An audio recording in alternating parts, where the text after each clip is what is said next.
Order, please. We'll begin with the daily routine. Presenting and reading petitions. Presenting reports of committees. Tabling reports, regulations, and other papers.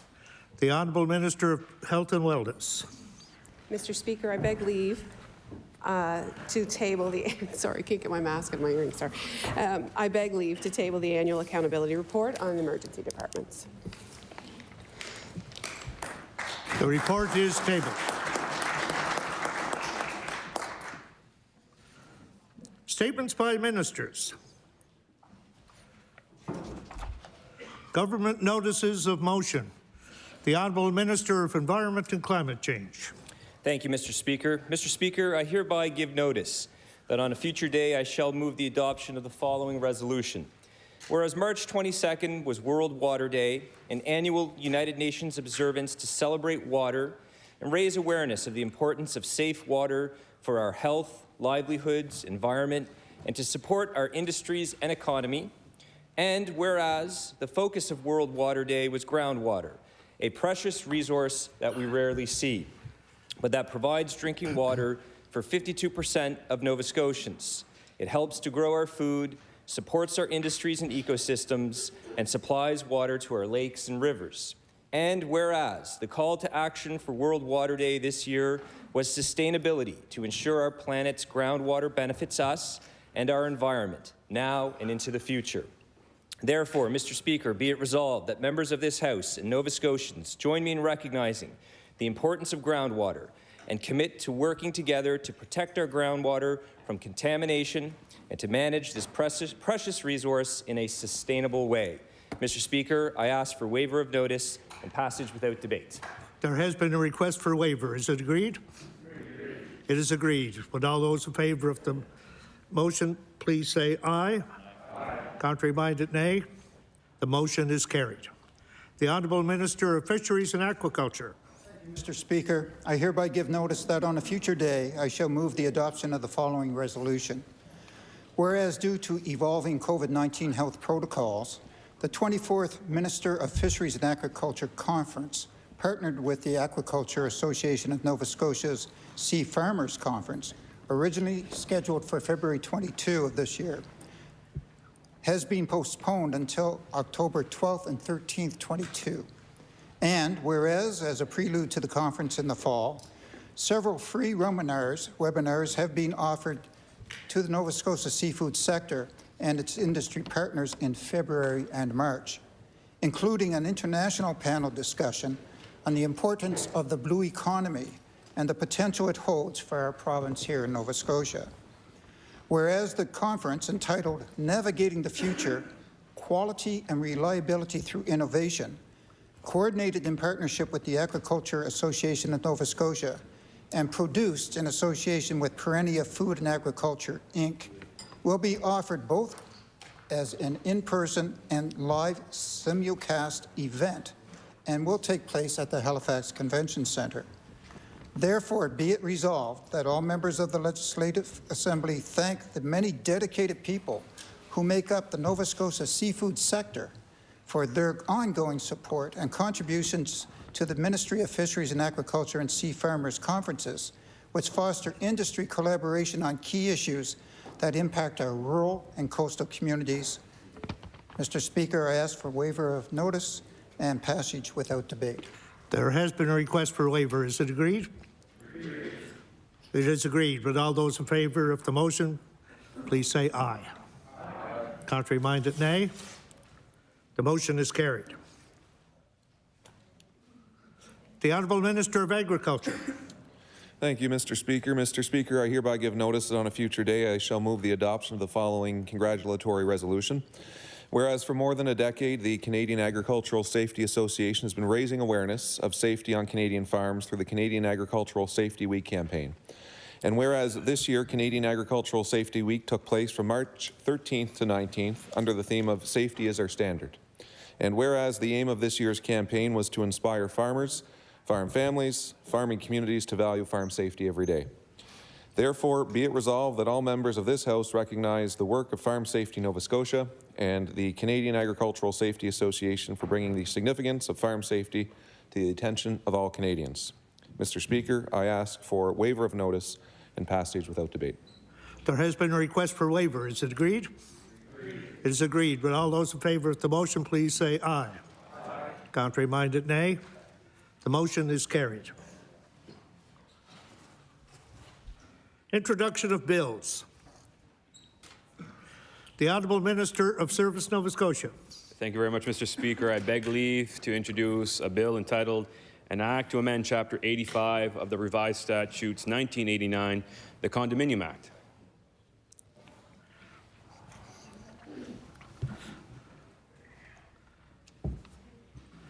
The Honourable Minister of Service, Nova Scotia begs leave to introduce a bill entitled An Act to Amend Chapter 85 of the Revised Statutes 1989, the Condominium Act.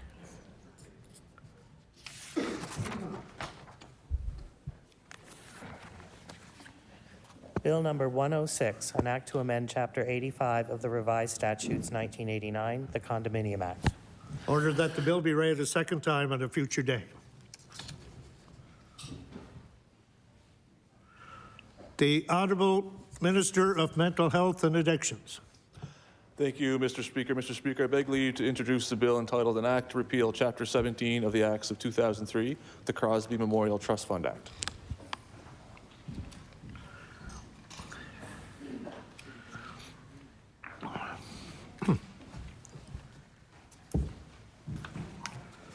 The Honourable Minister of Mental Health and Addictions begs leave to introduce an act to repeal Chapter 17 of the Acts of 2003, the Crosby Memorial Trust Fund Act.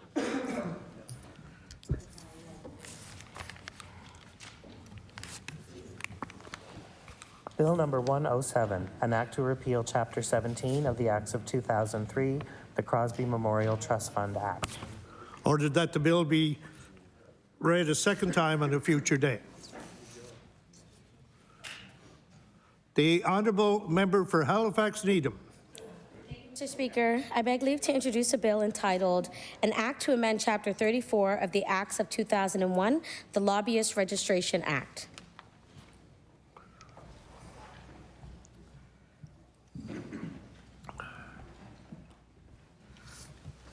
The Honourable Member for Halifax Needham begs leave to introduce a bill entitled An Act to amend Chapter 34 of the Acts of 2001, the Lobbyists Registration Act.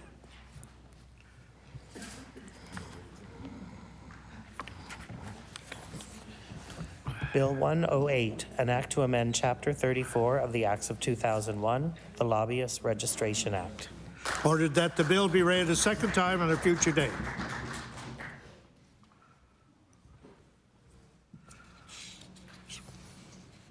Statements by members.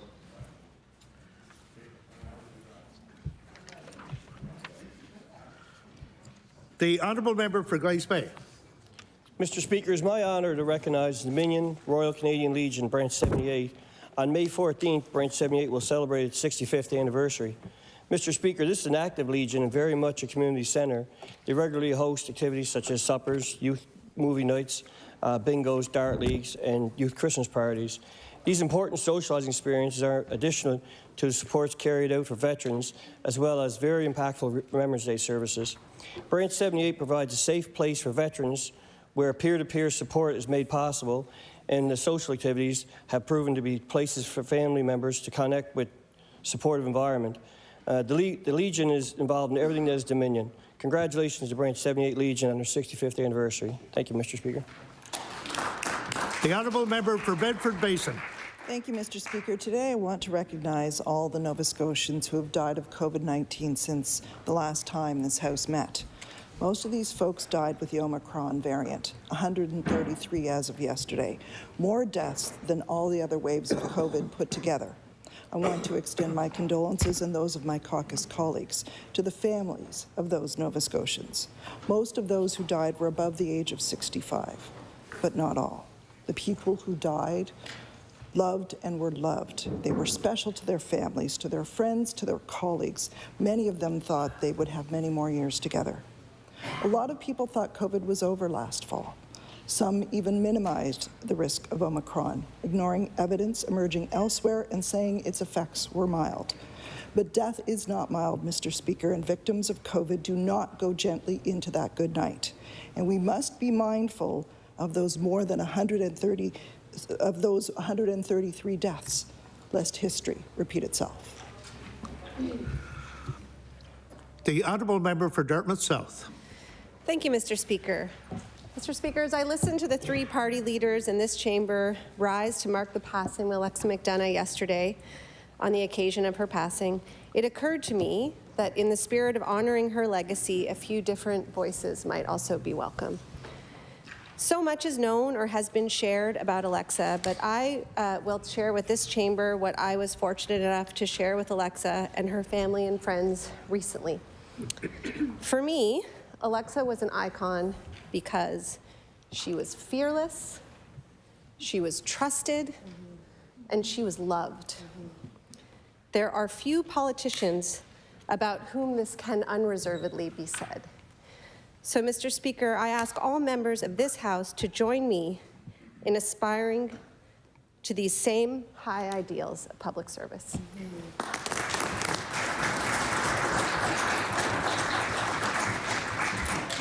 The honourable member for Chester St. Margaret's.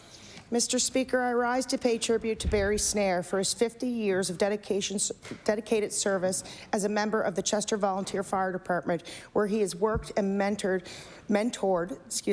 with humility, honor, and professionalism.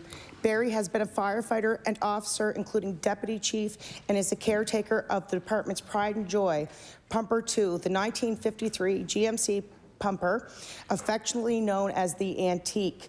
Barry's father and two sons were also firefighters, and his wife, Wendy, was a member of the auxiliary.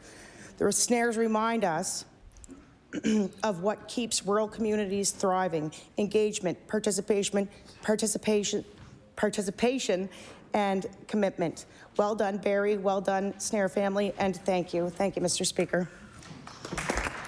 The honourable member for Clayton Park West.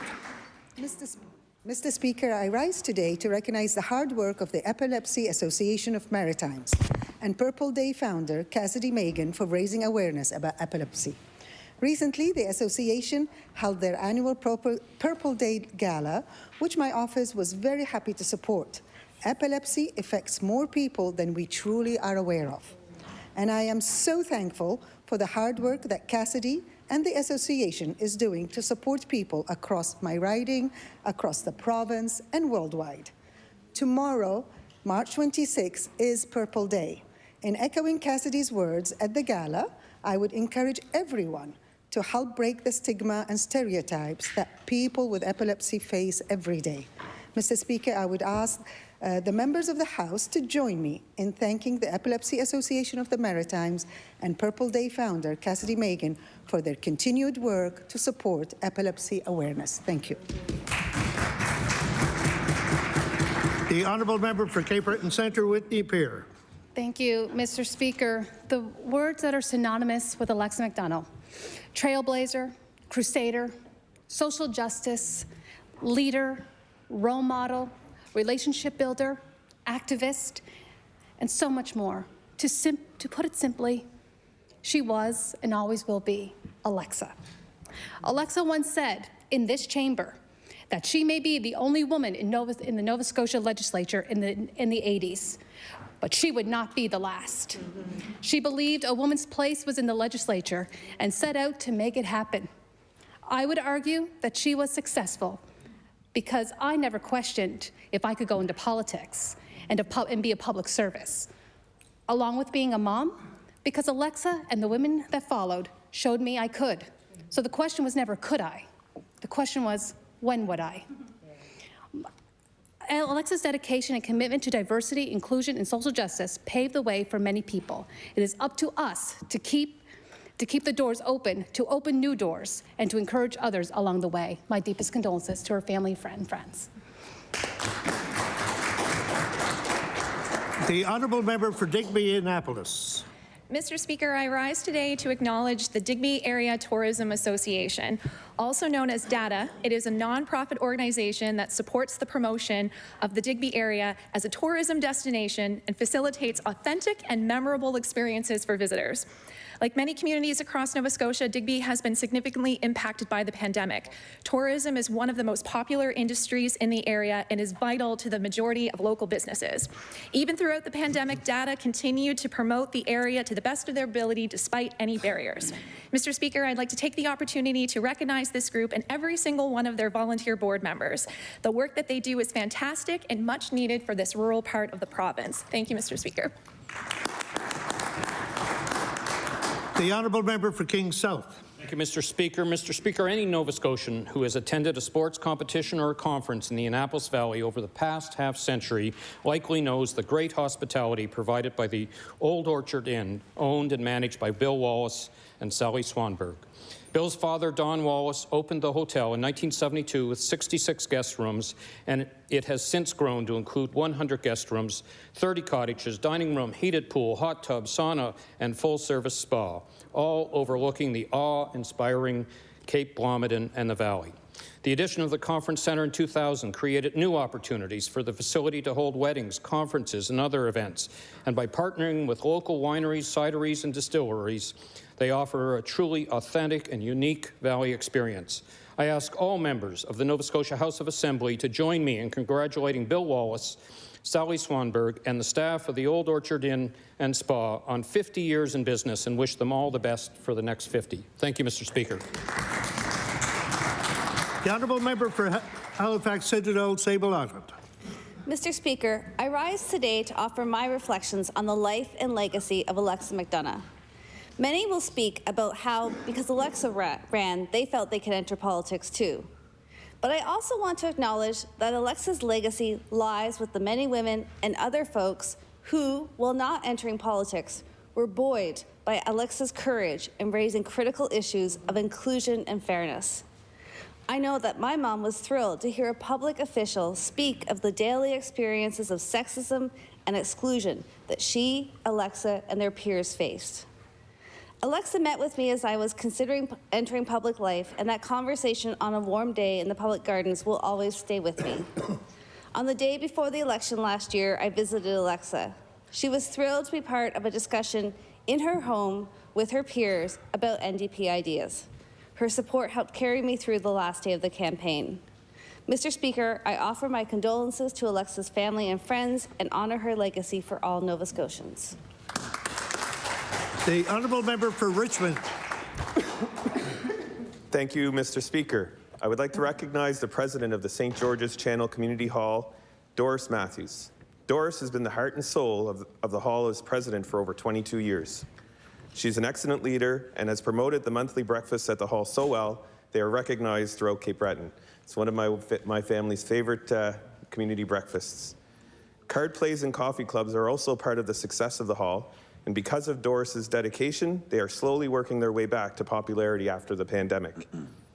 I ask members of the Nova Scotia House of Assembly to join me in thanking Doris Matthews for many years of outstanding work at the St. George's Channel Community Hall. Thank you, Mr. Speaker.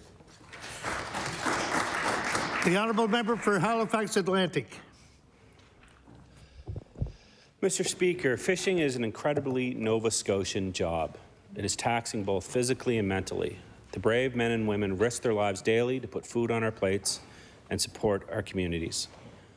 Mr. Speaker, this past season, we saw another tragic fishing accident. The family and friends of Jeremy Hart mourn his passing. His family described him as living every day to its fullest. Mr. Speaker, as someone who lived my entire life around fishermen and women, I thank them and appreciate them for all they do. To Mr. Hart's family, you are in our prayers. To all the families, especially those in the Sambro area, know you are loved and appreciated, and be safe. The honourable member for Dartmouth North.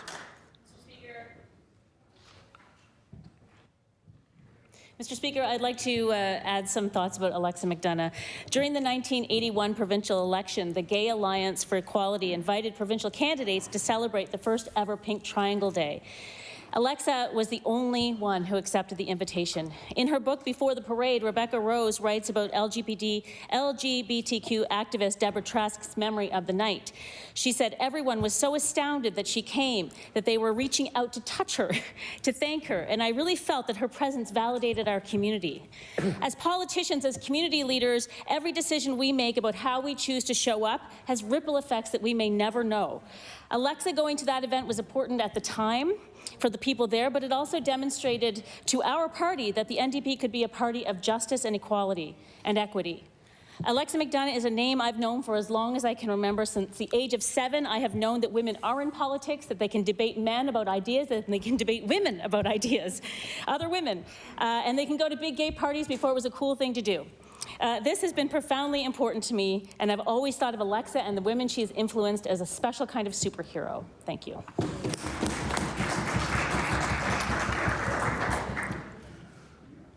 The honourable member for Cole Harbour. Alan's birthday party. Order, please. The honourable member for Cole Harbour. Thank you, Mr. Speaker. Mr. Speaker, I rise to congratulate the Palladium Family Restaurant on their 14th anniversary of being a staple restaurant in Cole Harbour. Owner Fernando Lucas and his staff have rolled with the punches COVID-19 threw at them with a style and grace they always have, and putting their customers' safety first. The Palladium has a diverse Greek cuisine and fresh seafood, which customers say is never served without a smile. Fernando is an important player in our community, committing and being involved in many charities and being involved in various charities, events, and being the host of some at his restaurant. Mr. Speaker, I ask the members of this host to help me in congratulating Fernando and the Palladium Family Restaurant on their 14th year of dedication and business to Cole Harbour community. The Honourable Leader of the New Democratic Party. Thank you, Mr. Speaker. There is no joy so great as that of a new life coming into the world, and I would like us all to take a moment to be present to this joy and offer together our heartfelt congratulations to our House's Chief Clerk, James Charlton, and his partner,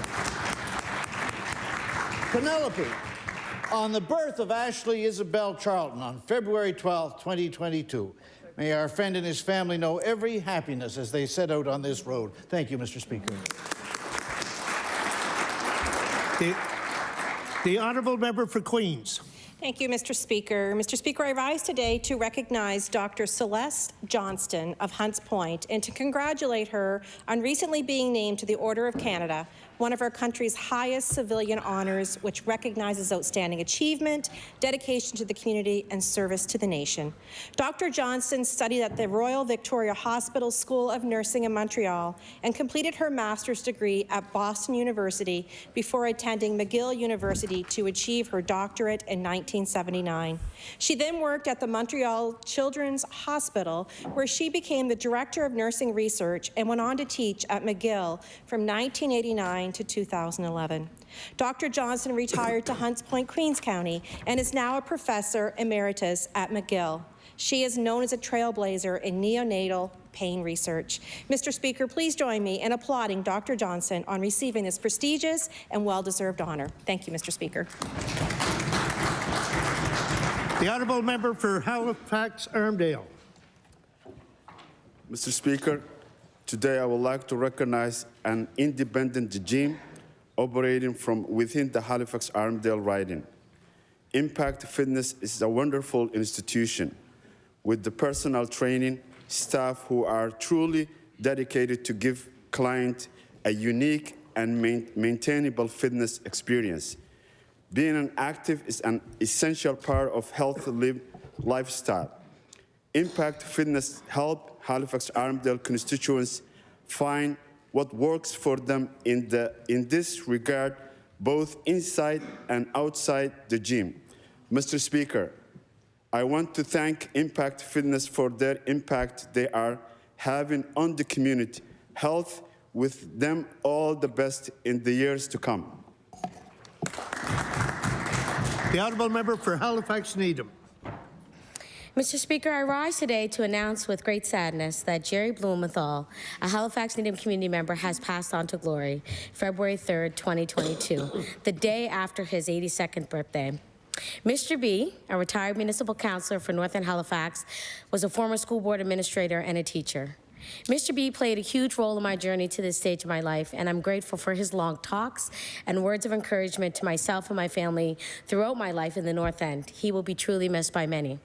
Mr. B was a community-minded person who advocated for disabled and seniors in our community, and he supported anyone he felt needed a voice. Among other things, Mr. Blumenthal was instrumental in 2012 in getting Halifax City Hall to launch a pilot project offering free rides on public transit on Tuesday for senior citizens. It was said that Jerry, was his first name, was always larger than life. He was all about the people, and he was a huge baseball fan. Mr. B created a legacy, whether it was in the classroom, in council chambers, or later in life, and I'd like to ask all members to join me in remembering Mr. B in the House today.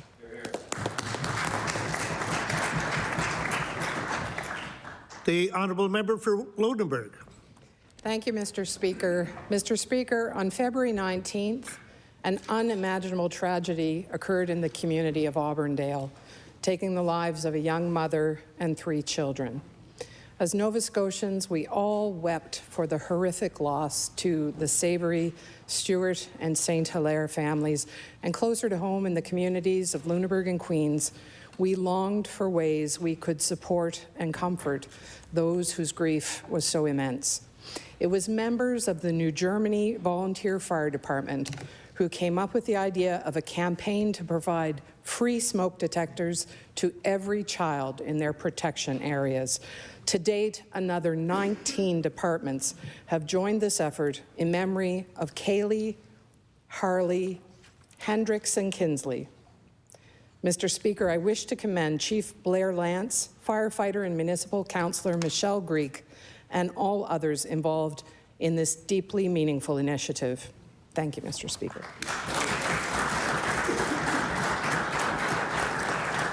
The honourable member for Bedford South.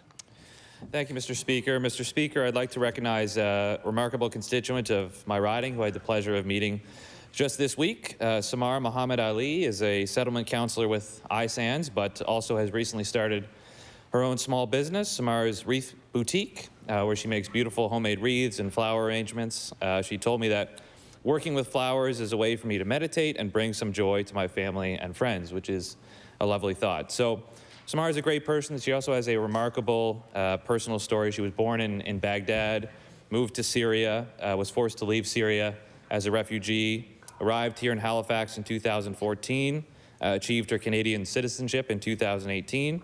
She's a wonderful person starting a great new small business, and I'd like the House to wish her all the best of luck on this venture. Thank you. The honourable leader of the New Democratic Party. Mr. Speaker, I rise today to recognize a historic day for our province, October 6, 21, a day when Nova Scotia's top court ruled that the human rights of the disabled community were being violated when they were deprived of the right to decide where and how they live in their community. I'd like to table the following article, published in the Chronicle Herald October 8th, entitled, "Premier Commits Not to Fight Disabled Rights Ruling." I quote, "The provincial government will not attempt to justify what a court ruling said appears to be systemic discrimination against low-income people with disabilities. Quote, I just don't think anybody should have to take their government to court to get their government to do the right thing," the Premier told a news conference on Thursday, unquote. I ask the House to reflect on the historic significance of the Premier's October commitment to the disabled community of Nova Scotia. Thank you. The honourable member for Cape Breton East. Thank you, Mr. Speaker. Mr. Speaker, I rise today to pay respect to the family of the late Mabel Wadden of Catalone, who passed away mid-January at the age of 86. Not many events took place in Catalone or surrounding communities that she wasn't involved in, as she was known for putting the community and family first. Mabel was awarded a Senate 150th Anniversary Medal, which is awarded to Canadians actively involved in their communities through hard work, dedication, and volunteerism, making their communities and hometowns better places to visit and live. She was one in a million, Mr. Speaker, with a heart of gold. I stand here today to remember Mabel and applaud her for living life to the fullest. Thank you, Mr. Speaker. The honourable member for Northside Westmount. Thank you, Mr. Speaker. Mr. Speaker, today I rise to congratulate, recognize, and thank my constituency assistant, Joanne Horgan. Joanne has worked so hard making our constituency office accessible and open for business during the pandemic. She's helped so many seniors and so many people with forms, with the ability to obtain grants, and I just can't thank her enough. And we all know that our constituency work is the most important piece that we can do for our constituents, and a great constituency assistant is key to that work. And Joanne exemplifies excellence in everything that she does. And I'd like to stand here and recognize her today for the hard work that she's done in helping me be successful. So thank you, Mr. Speaker. The honourable member for Dartmouth South. Thank you, Mr. Speaker. Mr. Speaker, I rise today with the fate of 8 Dartmouth South households on my heart and mind. Within 24 hours of lifting the ban on so-called rent evictions, these people were given notice to leave their homes in Dartmouth South for just this reason. Some of them have lived in their units for over 35 years. Some are seniors, some are parents, and at least one is patiently waiting for a long-term care bed. There are ways to stay this eviction for a few months, but in the end, they will be forced to leave. With the affordable housing stock at an all-time low, I don't know what will happen to them, nor can I offer them more than direction towards meager rent subsidies, a 5-year-long waiting list for public housing, or a move far outside the city and away from their community, schools, and resources. Mr. Speaker, I ask my colleagues to join me in starting this session with this stark reminder that housing is a human right and that that right is ours to safeguard. The honourable member for Sackville-Cobequid. Thank you, Mr. Speaker. Mr. Speaker, I rise today to congratulate Jason Baxter of Lower Sackville. Jason, co-host and producer of CTV's Live at 5, created and produced a 5-part miniseries entitled Saving Sammy, which took us along the journey that Jason and his dad, Dennis Baxter, endured to save their beloved family horse, Sammy, a former racehorse from an American kill pen. The story touched many hearts, and as a result, Jason was awarded the 2021 O'Brien Media Excellence Award in the category of Outstanding Broadcast. The O'Brien Awards are the highest honor the harness racing sport bestows upon its heroes here in Canada. Mr. Speaker, I would like to ask that all members of the House of Assembly join me in congratulating Jason Baxter for saving Sammy, winning this prestigious award, and thank him for bringing this feel-good story into our homes and hearts, reminding us of the remarkable love between human and animal. Thank you, Mr. Speaker. The honourable member for Cole Harbour, Dartmouth. Mr. Speaker, today I stand to recognize a longtime Dartmouth resident and recent recipient of the Order of Nova Scotia, Mr. Saeed El Darahali. As you are aware, the Order of Nova Scotia is the highest honor in our province, recognizing those who have distinguished themselves in many fields of endeavor and have made lasting contributions. Mr. El Darahali is the first Muslim ever to receive this decorated distinction.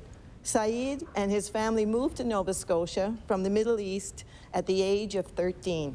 A graduate of St. Mary's University, Saeed also served in our armed forces. A former board member of the Amwa Masjid and Community Center, Saeed identifies himself first and foremost as a family man. Mr. Speaker, please join me in offering our most sincere congratulations to Mr. El Darahali and his family, and our hope that he will continue to serve his community and Nova Scotia for years to come. Thank you. The honourable member for Cape Breton Centre, Whitney Peer. Thank you, Mr. Speaker. I rise today to express my solidarity with the Ukrainian people and Ukrainian communities in Cape Breton, across Nova Scotia, Canada, and the world as Vladimir Putin wages war. My riding is hurting, having one of the highest Ukrainian populations in Nova Scotia, and it is home to the Holy Ghost Ukrainian Church, the only Ukrainian church east of Montreal, and it's led by Father Roman. Many residents in my community are in pain and fear, especially for their families in Ukraine. There are no words to provide comfort while we watch people flee from their homes, listen to reports of deaths, and witness the human cost of war again flash across our screens. I had the privilege of attending a Mass at the Ukrainian Hall officiated by Father Roman. The service was emotional, honest, and vulnerable. Father Roman gave space for the community to feel the pain and the fears and the anger together. The community continues to support one another by helping to fundraise for relief, open their homes to refugees, and the simple act of flying the Ukrainian flag.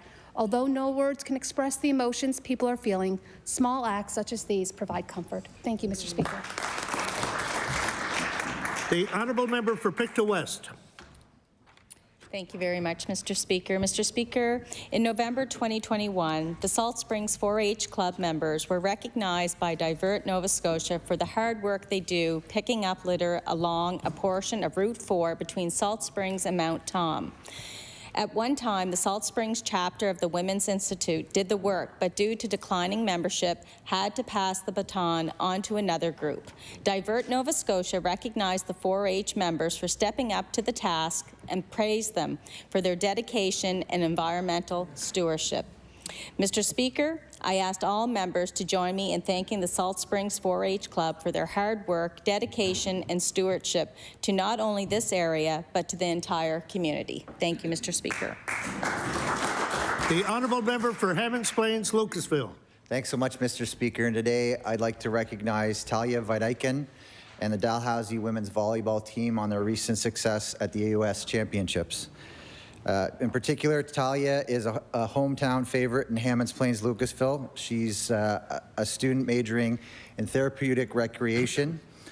She's no stranger to provincial and national volleyball camps, and as many athletes at that level would have experienced this year and in the past couple years, COVID placed a little bit of a different feel on training, but that was something that she took in stride, and as did many athletes. And I'd like to acknowledge the fact that that dedication, regardless of the change in scenery, paid off as the Dal Tigers won their 9th straight AUS championship with a 3-0 win over the St. Mary's Husky.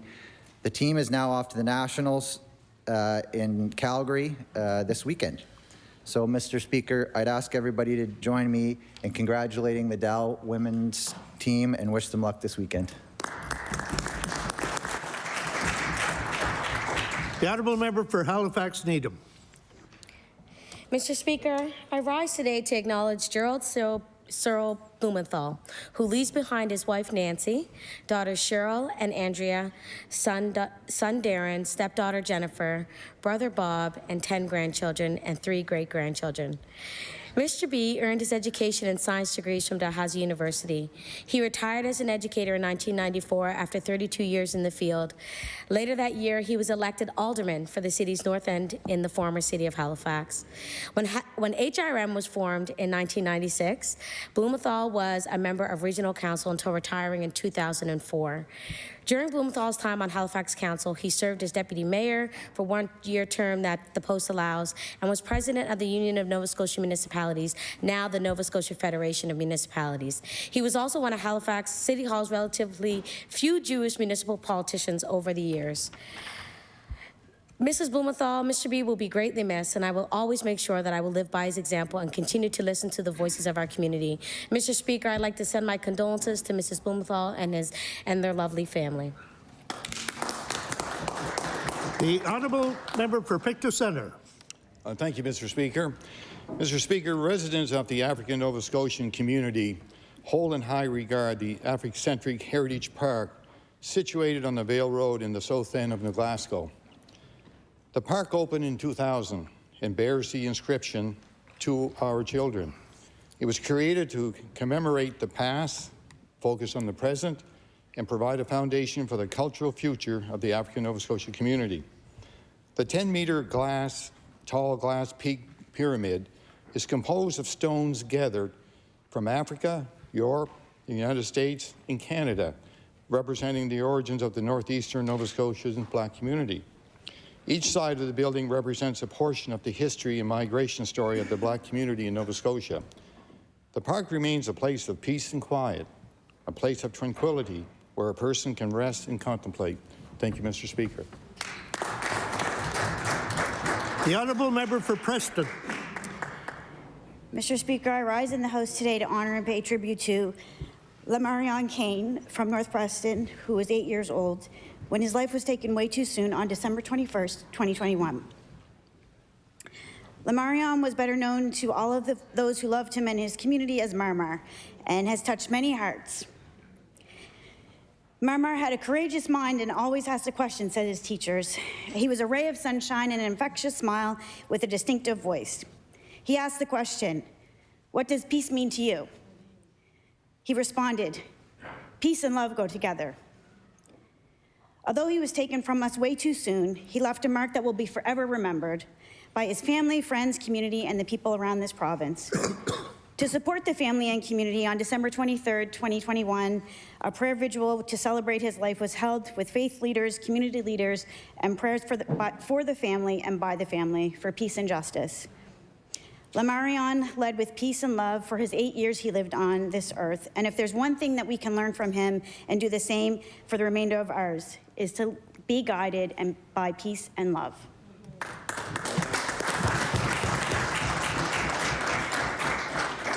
The honourable member for Halifax, Citadel, Sable Island. Mr. Speaker, I would like to recognize that tomorrow, March 26th, is Epilepsy Awareness Day. Epilepsy is a disorder of the brain marked by repeated seizures or periods of unusual behavior, sensations, and sometimes loss of awareness. Mr. Speaker, between 0.5% and 1% of the population has epilepsy. In Nova Scotia, this means between 5,000 and 10,000 people are affected. On Saturday, Nova Scotians can help raise epilepsy awareness by wearing purple. This tradition, now recognized internationally, was started here in Nova Scotia nearly 15 years ago by 8-year-old Cassidy Megan. The Epilepsy Association of the Maritimes does crucial work, Mr. Speaker, to provide education, support, and advocacy for those living with epilepsy and their families. The organization recently held its Purple Day Gala, a night filled with fun and entertainment while supporting epilepsy awareness. Mr. Speaker, I ask that all members join me tomorrow by wearing purple to raise awareness for this important issue. The honourable member for Dartmouth East. Thank you, Mr. Speaker. Mr. Speaker, I'd like to recognize Brittany Higgins and the amazing staff on Unit 5 East at the Dartmouth General Hospital.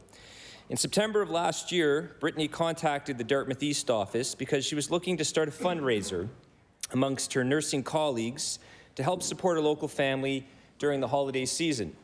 The Dartmouth East office explained our Festive Families initiative, and we found a strong partnership with Brittany and the 5 East staff.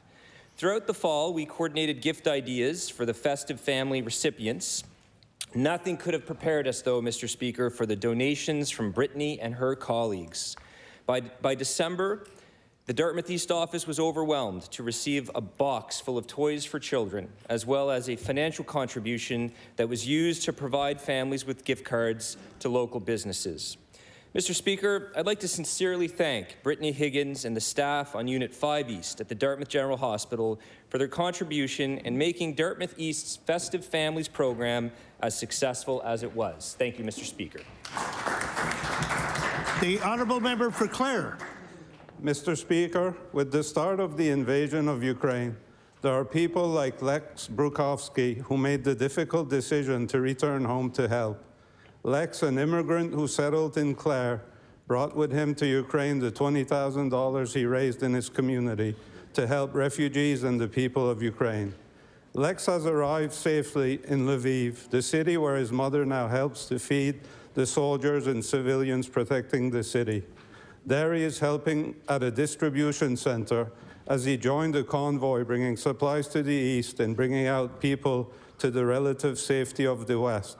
I ask all members of the Nova Scotia legislature to join me in honoring Lex and all those people who felt compelled to go to Ukraine to try to make a difference in the lives of the Ukrainians. Thank you. The honourable member for Dartmouth North. Mr. Speaker, following Nova Scotia Power's rate hike application, I received many emails and phone calls protesting the proposed hike in my office. Many people shared with me the impact that these changes would have on their ability to pay their power and heat.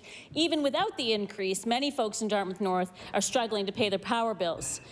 Mr. Speaker, energy poverty is defined as a household spending more than 6% of their income on heat and other power. My constituency office often hears from residents whose power is about to be cut off or that has been cut off because they can't pay their bills. And one of the common services we offer is to help folks apply for the various heat and power rebates and emergency fund applications.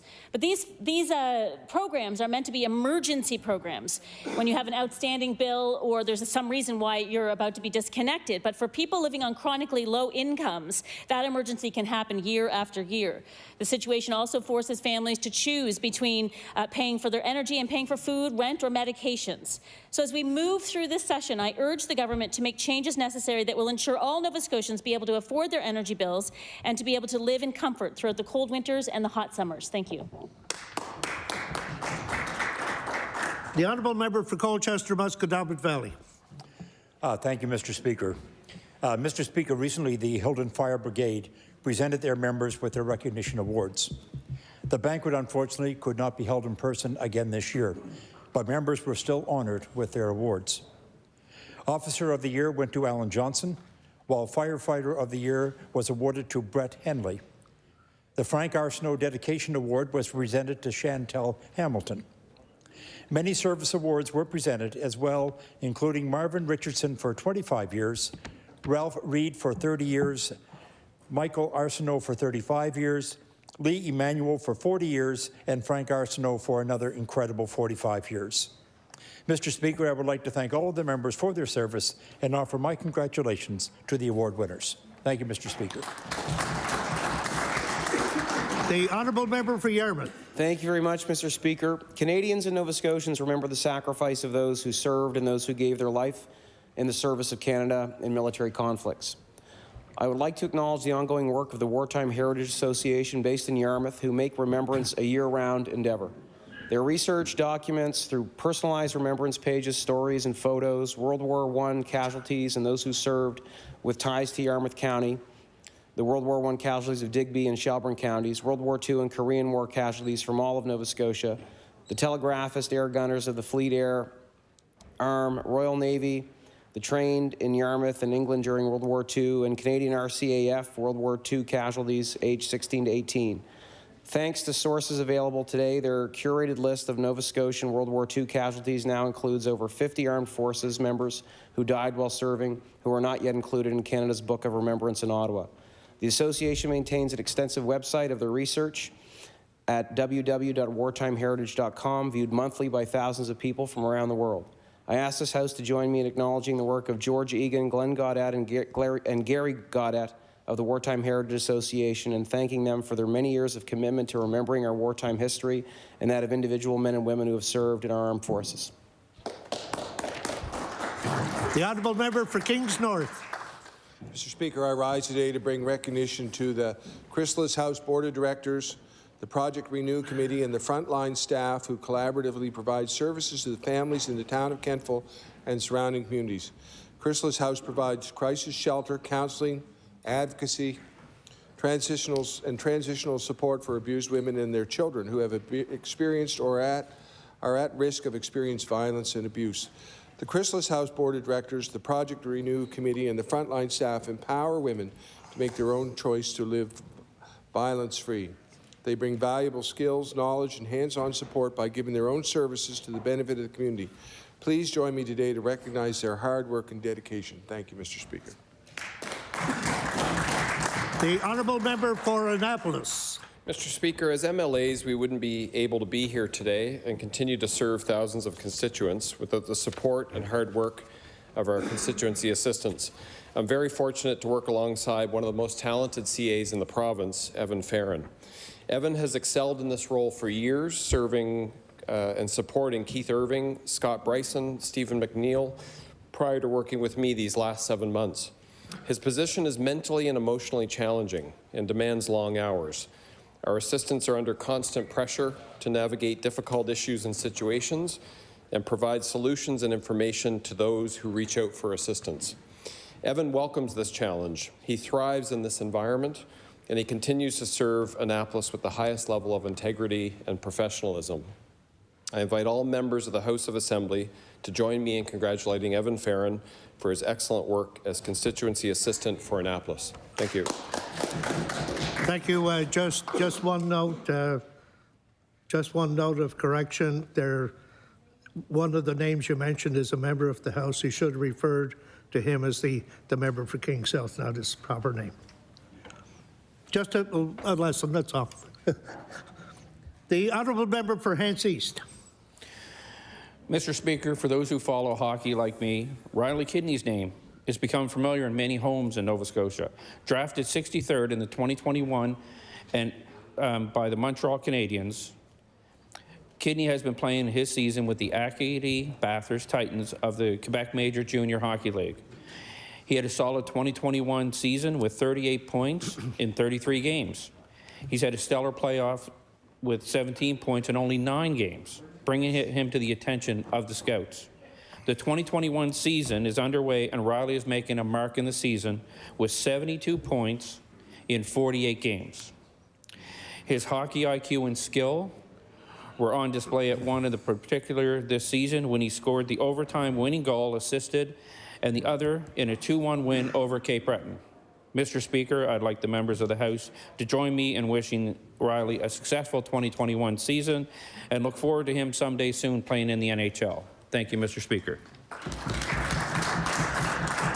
The honourable member for Bedford Basin. Thank you, Mr. Speaker. I want to share some sad news with this House. One of Bedford's most active volunteers passed away in January at the age of 51 after a short illness. Erica Dawn Proctor was a loving mother and cherished wife, a valued volunteer and community member. She always made any organization she was involved with better. Everywhere she worked, Erica gathered lifelong friends. She volunteered at schools, sports programs, and community events. She chaired Bedford Days and was involved in the Bedford Business Association. She was a lifelong artist and had numerous shows and has artwork at the Tyshirt Gallery and the Dart Gallery. Most of all, Erica was full of life and loved to be active, often with her family and her dogs by her side. She loved to travel and have new experiences. My condolences go out to her family, her husband David, children Jacob and Hannah, her father Bruce Hogue, her brothers and sisters, as well as her extended family, many friends and admirers. Erica was a spectacular person, and I will miss her calm, kind, friendly, creative presence in our life in Bedford. The honourable member for Inverness. Mr. Speaker, I would like to acknowledge a local author who last August released her second novel with Penguin Random House Canada. Rebecca Silver Slater, who lives in St. Joseph, Des Moines, released The Second History to critical acclaim. Michael Redhill, who was shortlisted for the Giller Prize, had high praise for Rebecca's book, saying, "Gorgeously written and packed with unforgettable scenes, The Second History is a towering achievement." Giving back to the literary world is also one of Rebecca's passions, as she serves as the director of the Cabot Trail Writers Festival and editor of Brick, a literary journal. Mr. Speaker, please join me in congratulating Rebecca for her literary achievements as we wish her continued success. The honourable member for King South. Thank you, Mr. Speaker. Mr. Speaker, it is inspiring to watch young athletes excel and reach for their dreams.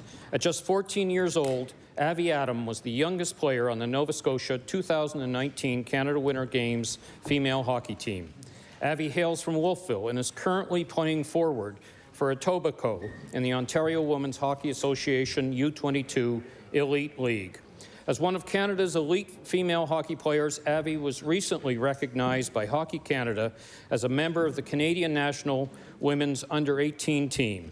The team was to compete at the 2022 International Ice Hockey Federation's Under-18 Women's Championship in Sweden, but unfortunately, due to the pandemic, the tournament was cancelled. I ask all members of the House of Assembly to join me in congratulating Avi Adam on being recognized by Hockey Canada to our Under-18 national team and wish her continued success as she pursues her dream of playing in the Olympics. Thank you, Mr. Speaker. The honourable member for Argyle. Thank you very much, Mr. Speaker. I rise today to recognize Tessa D'Entremont of Lower Wedgeport, who found a way to grieve and heal through the creation of her business, Huntley Rose Hats. Tessa's story began a few years ago when she and her husband, Chad, decided to have a baby. After 2 years of trying, the couple was very excited when they conceived. Due to complications, Tessa went into early labor, and on November 9th, 2020, she delivered their baby girl. Huntley Rose was born, but only spent a very short time with her parents. Looking for a hobby to help her keep her mind occupied, Tessa decided to make hats with a knitting machine.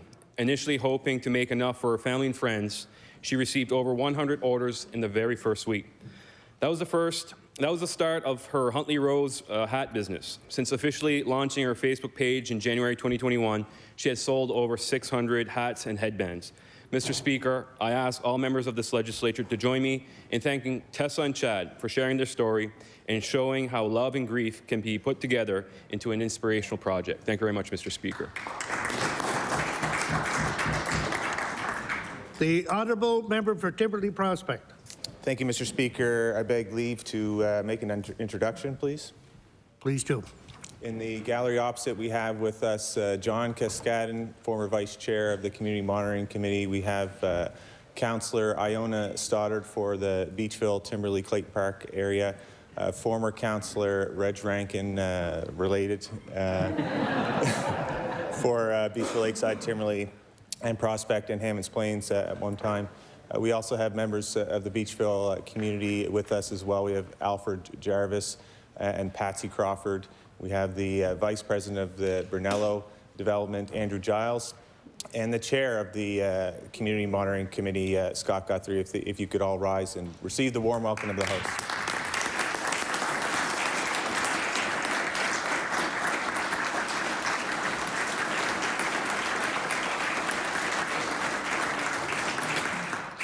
Thank you very much. We welcome all visitors to the chamber. Welcome.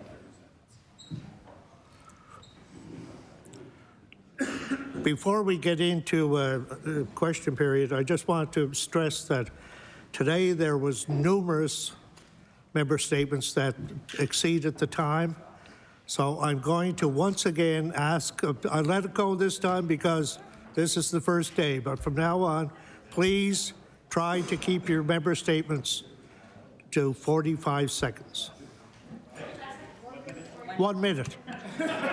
If I say 45 seconds, you might finish in a minute.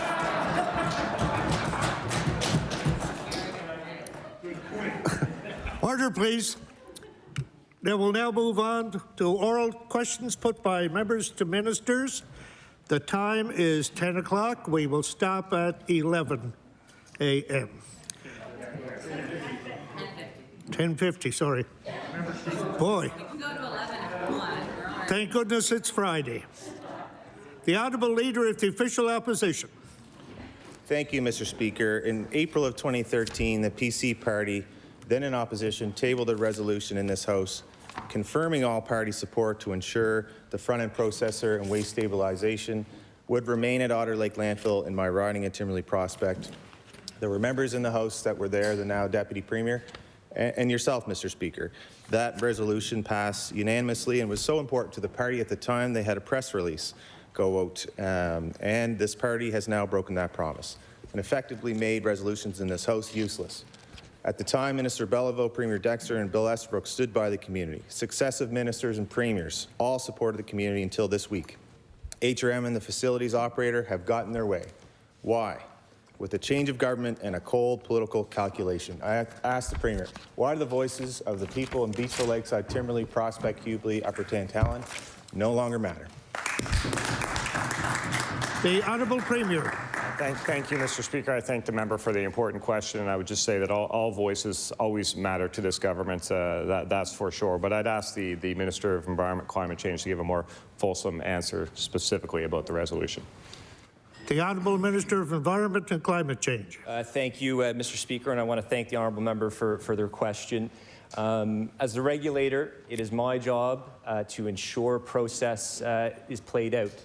And this decision was made by the local administrator based on the most up-to-date information, based on the most up-to-date science through that application. There's another phase to this process, Mr. Speaker. If the community so chooses to appeal that, as the regulator, I'll ensure that that process continues. The community has 30 days from the time of the application to submit an appeal, and then from there, following those 30 days, the regulator has 60 days to render a decision. Thank you, Mr. Speaker. The Honourable Leader of the Official Opposition on the first supplementary. Thank you, Mr. Speaker. To the Minister of Environment, he has an obligation under Section 52 of the Environment Act to ensure that any decisions made in his department have no adverse impacts to the community. And I'm sure if he has the courage to prove that there will not be any adverse impacts, that an environmental assessment can be called in this area, which hadn't happened before. An environmental assessment was a requirement, and that was waived on the condition of public consultation, which resulted in a citizens stakeholder committee. The 99 agreement between HRM Council and the community incorporated these environmental protections in place, and only, and I quote, acceptable waste could enter the landfill, hence the requirement for the front-end processing. Is there a question? Question is, will the minister call for an environmental assessment given these protections derived from consultation are about to be eliminated under his watch? The Honourable Minister of Environment and Climate Change. Thank you, Mr. Speaker. Mr. Speaker, first of all, the commitment to the circular economy, the commitment to extended producer responsibility, the commitment to reducing waste to 300 kilograms per person by 2030 is all outlined in the Environmental Goals and Climate Change Reduction Act. Therefore, Mr. Speaker, what we have here is a decision rendered by a local administrator that has placed very strict terms and conditions before that front-end loader and waste sorter can be deactivated. And no doubt the member for Timberley Prospect is aware of those terms and conditions. As I previously indicated, Mr. Speaker, if the community wishes to appeal that decision, as the regulator, I will ensure strong stewardship of that process. The Honourable Leader of the Official Opposition on his final supplementary. Thank you, Mr. Speaker, and I'm aware of the 300 kilogram target. It was set in 2007 and just reiterated recently. Again, the resolution said that all members of the House of the Assembly direct the Minister of Environment to reject any requested changes to the Otter Lake Waste Management Facility operating permit that would remove the front-end processor. A legal review of the 99 agreement, which I'll table, found that the change to the standard of acceptable waste can only be achieved through mutual negotiations and the consent of HRM and the community. The term acceptable waste refers to stable materials, substantially free of putrescible elements after biostabilization. We're talking about organics. The review stated that equivalent results would be required. That's the legal opinion. I'd like to ask the Minister to tell this House and the residents of Timberley Prospect exactly how the operator and HRM will achieve the same level of acceptable waste achieved now by the front-end processor and waste stabilization, which he has removed. The only minister. The Honourable Minister of Environment and Climate Change.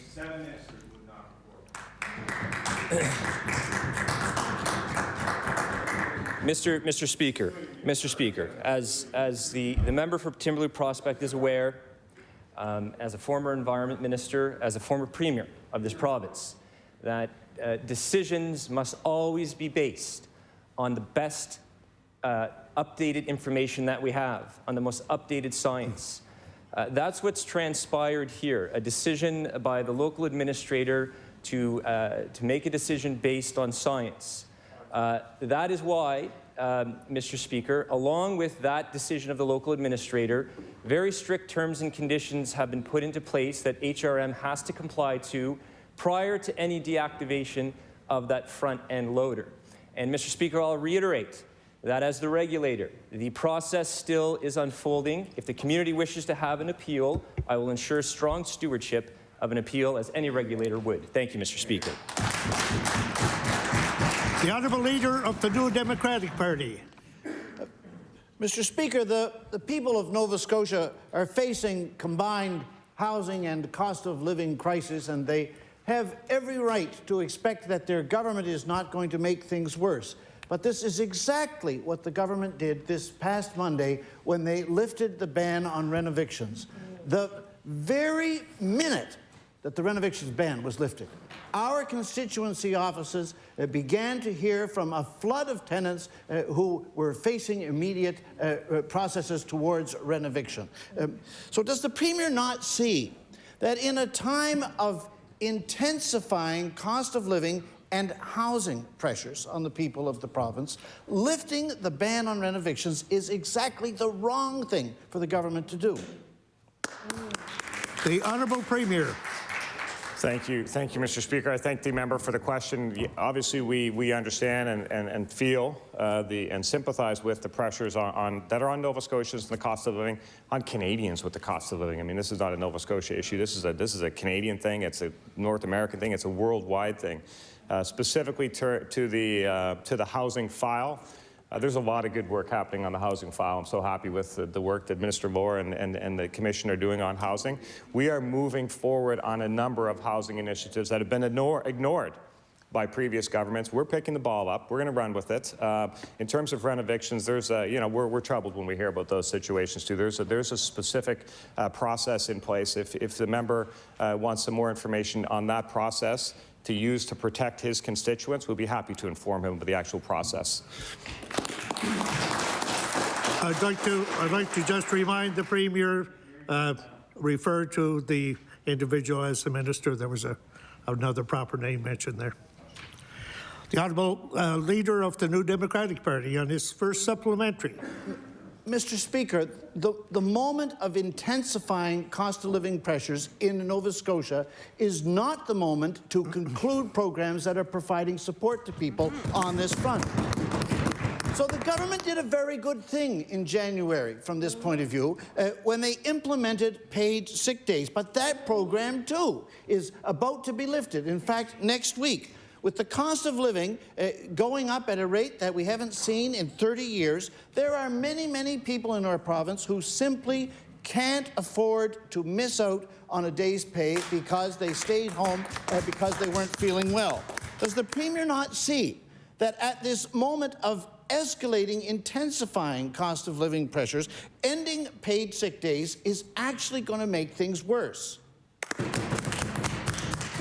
The Honourable Premier. Mr. Speaker, I want to assure the member opposite and all Nova Scotians that we understand the pressures that Nova Scotians are on. We're taking a number of steps to support Nova Scotians. We're doing as much as we can. We'll continue to do more. There's always more to do. But I do find it ironic that the member in this chamber is so concerned about the cost of living, yet this morning issued a press release condemning this government for investing in Nova Scotians. The Honourable Leader of the New Democratic Party on his final supplementary. Mr. Speaker, there's nothing ironic about the government ending the ban of renovictions. It was simply wrong.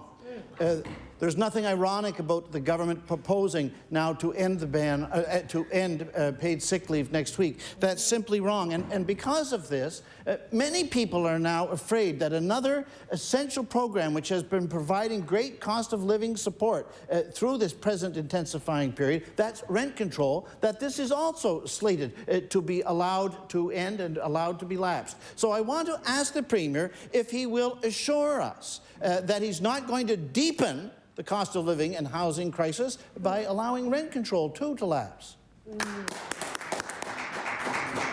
The Honourable Premier. Thank you, Mr. Speaker. I thank the member for the important. I can't stress enough the concern we have for the cost of living increases. I can't stress enough the number of initiatives we've taken to support Nova Scotia, specifically around the housing file, but in so many other areas. Be happy to talk about the number of initiatives we've made to invest in Nova Scotians and support Nova Scotians. And I think it's a little bit premature for the member to talk about the rent cap, which is in place for at least another year and a half. Thank you, Mr. Speaker. The Honourable Member for Halifax-Arndale. Mr. Speaker, we have taken a giant step backward considering what was a world-leading landfill once. I remember visitors coming from all over the world to see the environmental protection of this landfill. Unfortunately, this government is choosing saving costs over the human livelihood and environment. Is the Premier aware that Beachfield Lakeside Timberley was not even on the list of the potential site when the disastrous operation of Sackville had to close? Are they aware that the condition on accepting a landfill will be that it had modern facility to prevent the adverse impact from happening in Sackville and in locations like Africa Field before it? The Honourable Minister of Environment and Climate Change. Thank you, Mr. Speaker, and I want to thank the Honourable Member for their question. In point of fact, what we've seen here with Otter Lake, the application that was brought to the Department of Environment and Climate Change underwent at the administrator level a rigorous analysis based on science, based on the upmost data that we have with respect to that facility. Certainly what the Honourable Member is talking about, with respect to environmental racism, this province has a history of that. We acknowledge it. We've seen the work done in the past few months by the committee, by the work done by the Office of Equity and Anti-Racism. And I want to assure the Honourable Member that the decision made within my department was based on science and data and best practice. If the community wishes to appeal, they have that option. Thank you, Mr. Speaker. The Honourable Member for Halifax-Arndale. Mr. Speaker, in 1992 Human Rights Commission, a recommendation states no more landfill site within the certain radius of African and Native community. Then a Dalhousie study conducted in 1996 found that over 30% of African Nova Scotians living within a 5-kilometer radius of a wasted dump, and I will table that. Beachfield, a historic black community, is within the 5 kilometers of Otter Lake. Mr. Speaker, I serve on the monitoring committee to ensure this promise will be upheld for Beachfield community. I'm very disappointed that the department needed a public engagement but completely ignored the wishes of those who were consulted. Question, please. My question is the Premier just stated right here, respecting the wish of the people. Why bother asking for the public input if it was just going to be ignored? Thank you, Mr. Speaker. The Honourable Minister of Environment and Climate Change. Mr. Speaker, we acknowledge we all must do better to ensure a more inclusive, equitable Nova Scotia. I do reiterate, however, what's transpired here is process.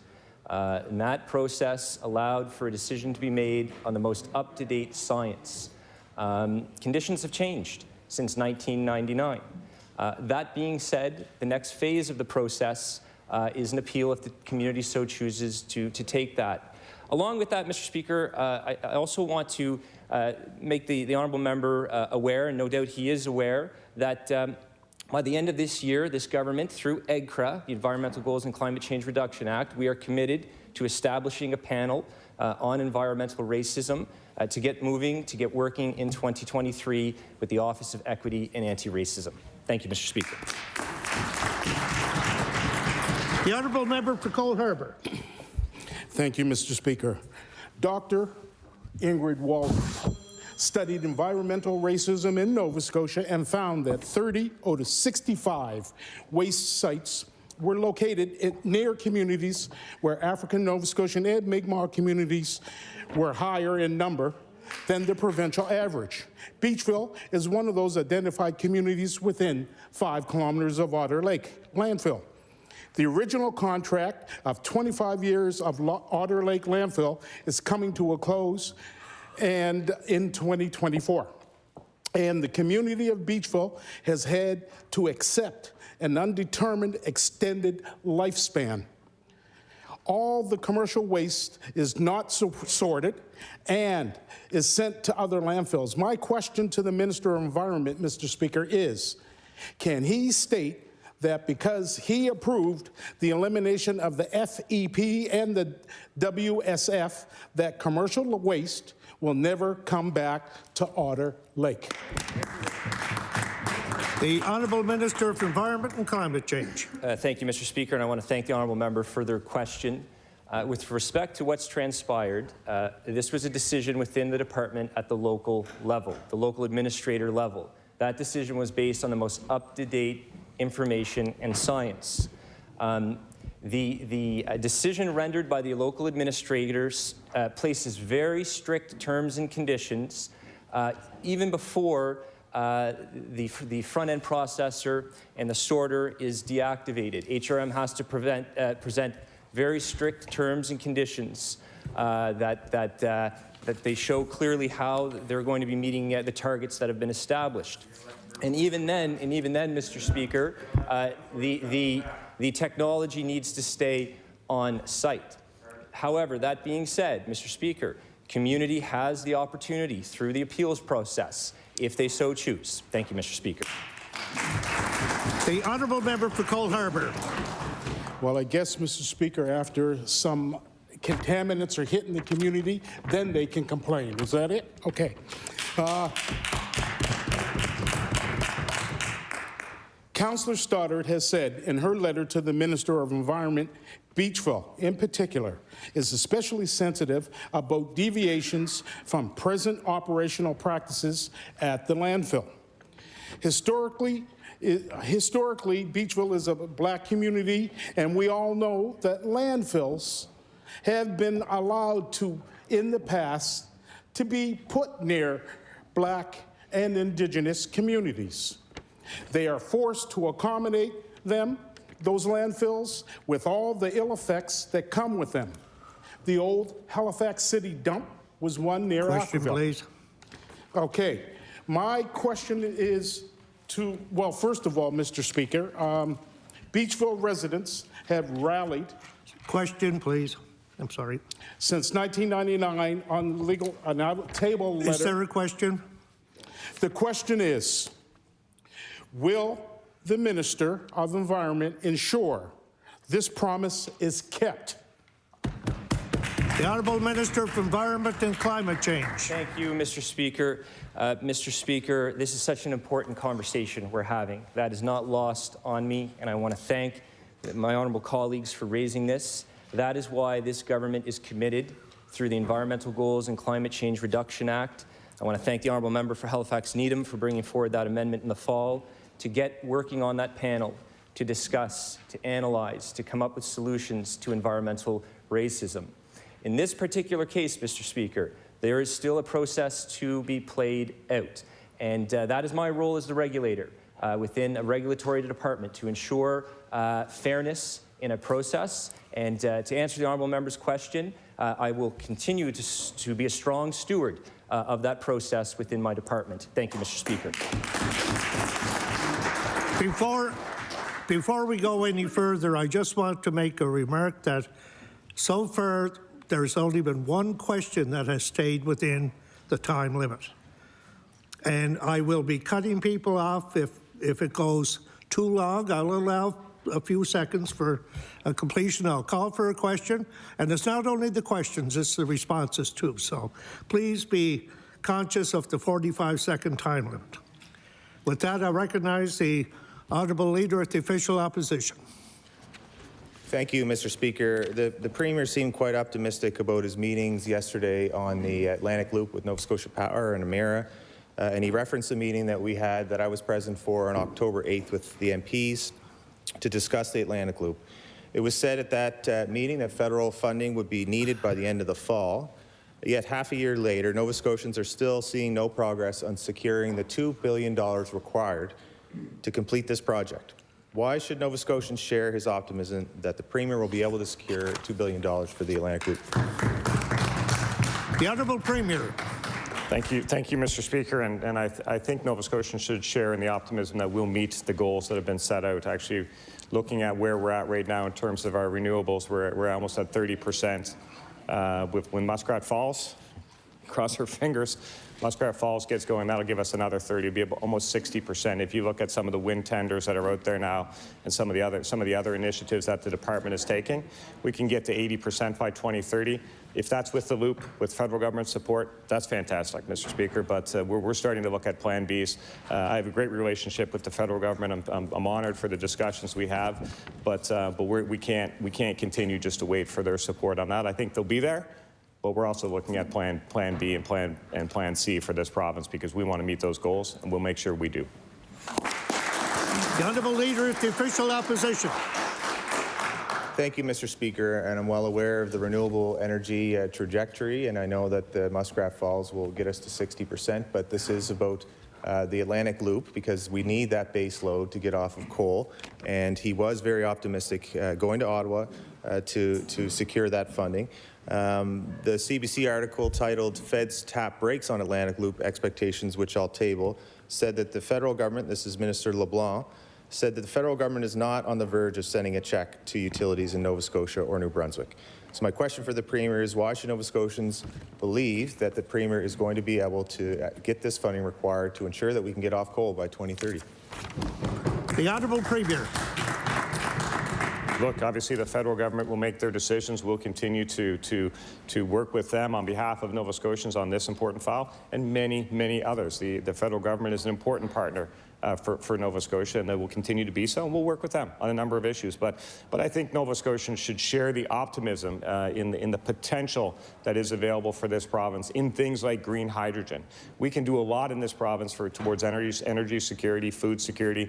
The potential for this province is absolutely incredible. I've never been more excited about the future of this province, and we have the team to unleash that potential, and Nova Scotians know it. Thank you, Mr. Speaker.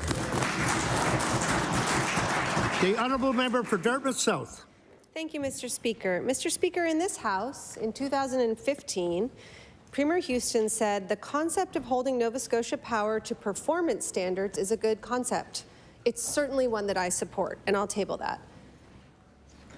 That year, the Premier also introduced a private member's bill that would have tied the utilities' rate of return to reliability standards, and I'll table that. My question is for the Premier. Is he still committed to ensuring that Nova Scotia Power's profits are limited when the utility isn't providing the level of reliability that Nova Scotians need? The Honourable Minister of Natural Resources and Renewables. Thank you very much, Mr. Speaker, and I'm very encouraged and excited to hear the optimism of what this government shares about concerns with the rate impacts that could be imposed on the ratepayers in Nova Scotia. We as a government are very well aware of what was just brought up and what was tabled, and I look forward to the support that we have from the member opposite in the days to come in this legislation on that. The Honourable Member for Dartmouth South. Thank you, Mr. Speaker. Well, if that means the Premier is going to reintroduce that bill, then he may well have our support. We'll see. Mr. Speaker, times have changed. Regulatory frameworks written in the past rewarded power companies and their shareholders for building large power plants, large coal plants, and selling more and more power. These are not the frameworks we need in order to shut down coal plants and encourage efficiency. Will the Premier agree to transform this system and tie Nova Scotia Power's profits to the things that actually matter to people, like reliable service, green energy, and lower power bills? The Honourable Minister of Natural Resources and Renewables. Thank you very much, Mr. Speaker, and this gives me a great opportunity to recognize the fact of the hard work that the staff at Natural Resources and Renewables have been committed ever since Nova Scotia Power applied to the UARB in the last few months. There's been a lot of dedication to look into what that application has to do, and there was a firm commitment the day that came out from our Premier and from my department. We're not going to sit by. We are going to have options. We're going to have levers, and we do intend to have action, just as we promised when we were elected in August. Thank you.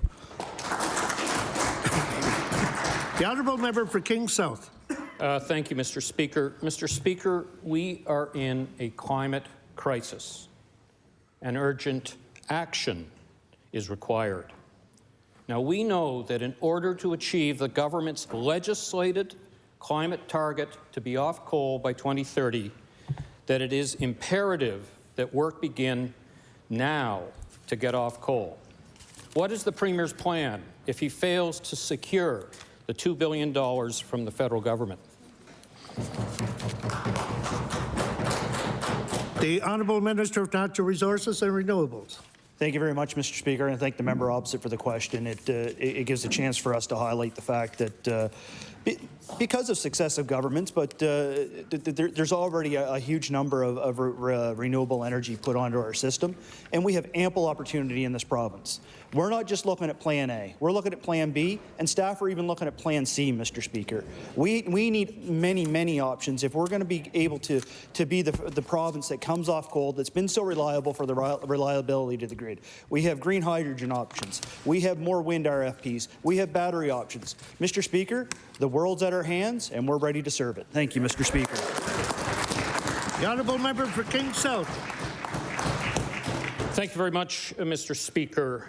We already know that Nova Scotia Power is planning to charge ratepayers $370 million for writing off coal plants. Mr. Speaker, if the Premier fails to secure this $2 billion of funding from the federal government, his Plan B or his Plan C, what are the implications to Nova Scotian ratepayers already faced with a cost of living crisis? The Honourable Minister of Natural Resources and Renewables. Thank you, Mr. Speaker, and I thank the member for the supplementary. Our 100% plan is to protect the ratepayers in Nova Scotia, Mr. Speaker. Thank you. The Honourable Member for Hammonds Plains, Lucasville.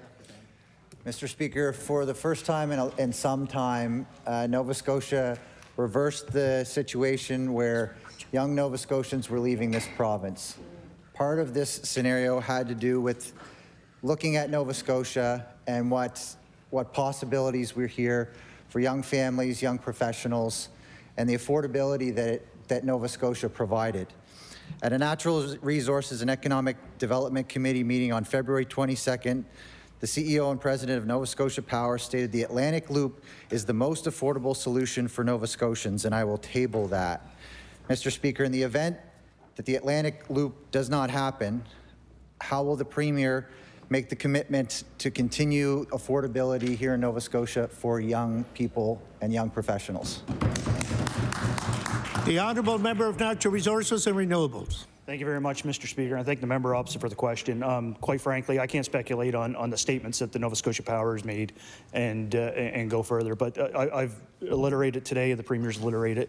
We do have plans in place. We've talked about these plans. And look, we're excited about what's happening in the province of Nova Scotia. We're excited about what we can hand out to the rest of the country. And we're excited how we can help the issues that are going on overseas right now. The world's at our hands, as I said. We're ready to serve it. And Mr. Speaker, we're going to do it with renewables. Thank you, Mr. Speaker. The Honourable Member for Hammonds Plains, Lucasville.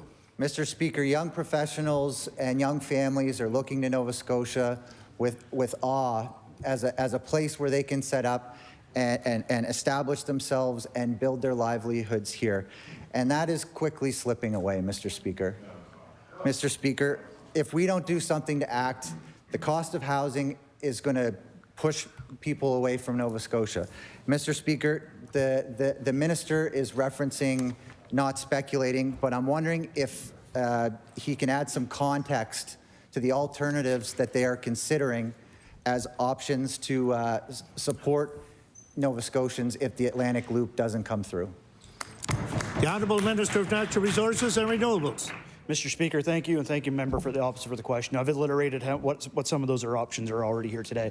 But I'll tell you, Mr. Speaker, I was a tradesperson. I went to school with 20 individuals. I was the only one that was able to stay in this province, Nova Scotia. Many of my friends have returned because of the opportunities in this province. And Mr. Speaker, they've returned since August 2021. Thank you.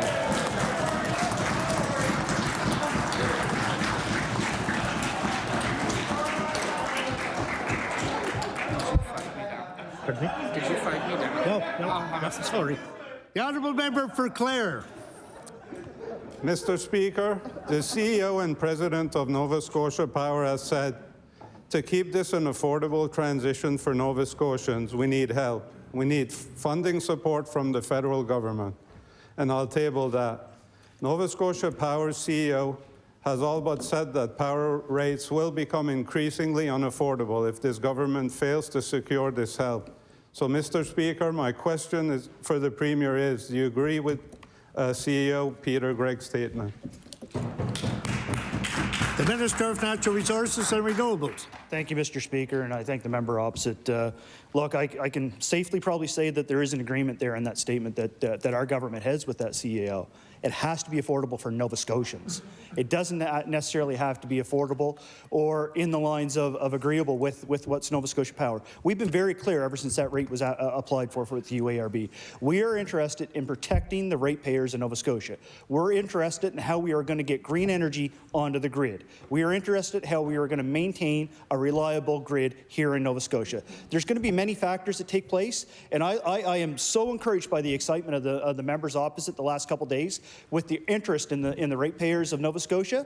We're all going to be in agreements here as the budget's tabled and as we table the other legislation to protect the ratepayers in Nova Scotia. The honourable member for Clare. Mr. Speaker, we have already seen this government fail to stop Nova Scotia Power's 10% increase request to power rates. And CEO Gregg has essentially said that power rates will only increase if the Premier fails to secure help from the federal government. If the Premier fails to secure the $2 billion from the feds, can Nova Scotia trust this Premier to keep power rates low?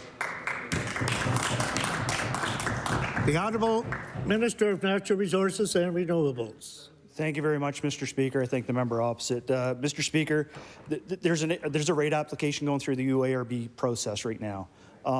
This is our first opportunity in the last couple of days to sit in the legislative power that government has. There's a lot of speculation in that question. I'm going to reiterate it again and again and again. As many questions as they want to ask, Mr. Speaker, ratepayers are the highest importance to this government, and we will do everything we have, pull every lever that we have, to protect those Nova Scotians that need that protection. Thank you, Mr. Speaker. The honourable member for Dartmouth North. Thank you, Mr. Speaker. My question is for the Premier. The 2021 Production Gap Report found that governments around the world are planning to produce more than double the amount of fossil fuels that would hold us to 1.5 degrees warming. I can table that. Our planet cannot accommodate these plans, let alone new oil and gas projects. So, Mr. Speaker, given that the biggest opportunities for oil and gas in Nova Scotia also risk our billion-dollar fishing industry, will the Premier commit to ending all new calls for bids for offshore exploration? The Honourable Minister for Environment and Climate Change. Thank you, Mr. Speaker. Mr. Speaker, I want to reiterate to this House the protection of the environment, sustainable development, climate change adaptation and mitigation is a top priority to this government. That's why we passed the Environmental Goals and Climate Change Reduction Act in the fall. 28 goals legislated for us to focus on over the next decade. Mr. Speaker, Nova Scotia is a leader on climate change policy. Thank you, Mr. Speaker. The honourable member for Dartmouth North. Mr. Speaker, in 2021, the International Energy Agency also made this statement, quote, if governments are serious about the climate crisis, there can be no new investments in oil, gas, and coal from this year, end quote. I can table that. All current investments in fossil fuels must be diverted to the massive challenge of the equitable transition to renewable energy. My question is for the Premier. We recognize recent investments have been made in renewables in Nova Scotia, but will he commit to ending all fossil fuel subsidies by the end of this year?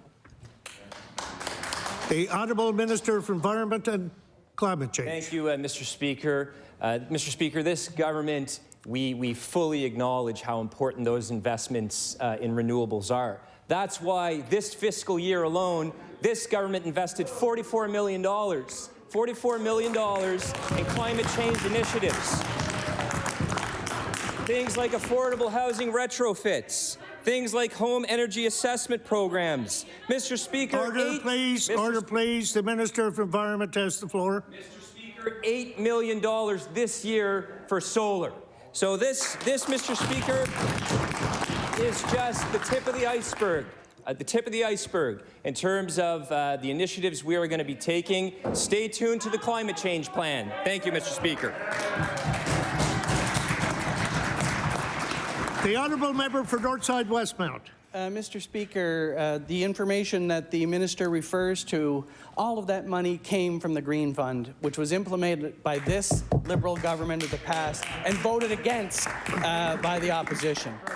So, Mr. Speaker, at a press conference, the Premier stated that it is way too early to start speculating on Plan B, Plan C, or Plan D right now. We're very focused on Plan A, which is the Atlantic Loop project, and I will table that. Mr. Speaker, Nova Scotians deserve a proactive government, not merely a reactive one. My question is to the Premier. Order, please. Order, please. Order, please. Order, please. Order, please. The member from Northside Westmount has the floor. The member for Northside Westmount. My question is to the Premier, who has no problem chirping across the aisle, but won't answer a question other than from a leader. I asked the Premier, if he fails to obtain the $2 billion from the federal government, what is your Plan B? The Honourable Premier. I'll tell you this, Mr. Speaker. We agree absolutely with the member that Nova Scotians deserve a proactive government and not a reactive government. And on August 17th, they said just that. Thank you, Mr. Speaker.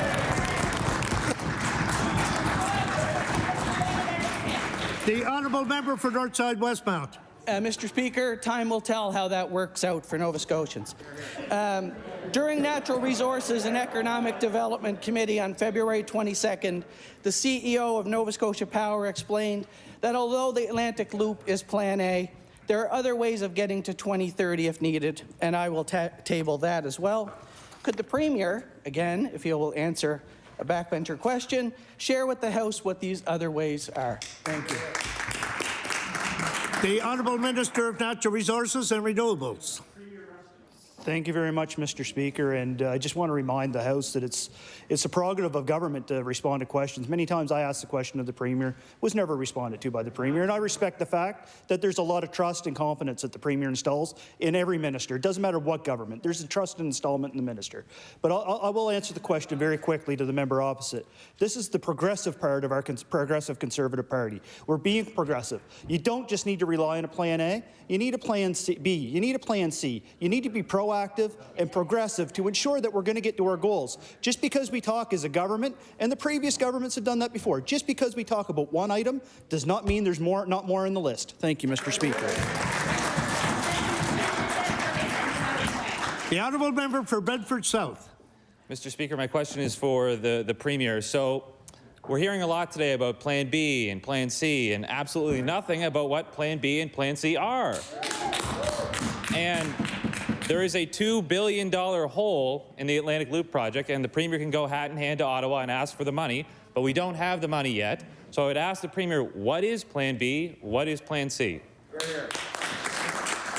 The Honourable Minister of Natural Resources and Renewables. Thank you, Mr. Speaker, and I thank the member opposite for the question. Again, I'll reiterate. Green hydrogen, tidal, battery, wind, many options here. Many options here that are doing it worldwide, Mr. Speaker. Worldwide.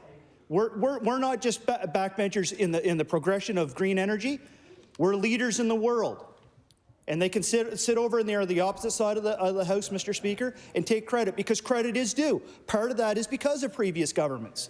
We're picking up where we need to as the new government that was elected to do the job. We're picking up where it was left off, and we're carrying the torch. And we're very proud of it. The Honourable Member for Bedford South. Mr. Speaker, earlier the Minister said that the 100% plan is to protect ratepayers, which is a bit rich when ratepayers are facing a 10% increase in power rates right now. So, again, they can talk about all of these priorities, wind, tidal, solar, all of these things. But there is a huge hole in the Atlantic Loop project. And let's be clear, the Atlantic Loop project is the keystone of achieving 80% renewable targets by 2030. You can't wish it away if it doesn't happen. So again, I'll ask the Minister, can he give any clarity, any detail on what Plan B might be, Plan C? Can he table anything, a shred of paper in this House, to give Nova Scotians a sense of what those plans are? Thank you. The Honourable Minister of Natural Resources and Renewables. Mr. Speaker, if I have to write down green hydrogen, if I have to write down wind, if I have to write down batteries, I'll be glad to write it down and table it, Mr. Speaker. Thank you. The honourable member for Halifax Citadel Sable Island. Mr. Speaker, my question is for the Premier. In the last 6 weeks or so, this government has spent more than $150 million in one-off, unbudgeted, unplanned announcements. Last summer, they told us they had a plan, and we'd like to see how this plan would roll out in the spending. For example, instead of helping students by permanently lowering tuition fees, they announced a one-time grant, months after tuition payments were already due. Mr. Speaker, can the Premier admit that there was no real plan for this $150 million, just a scattershot rush to spend an unexpected surplus? The Honourable Minister of Finance. Mr. Speaker, the NDP is complaining about the government spending money.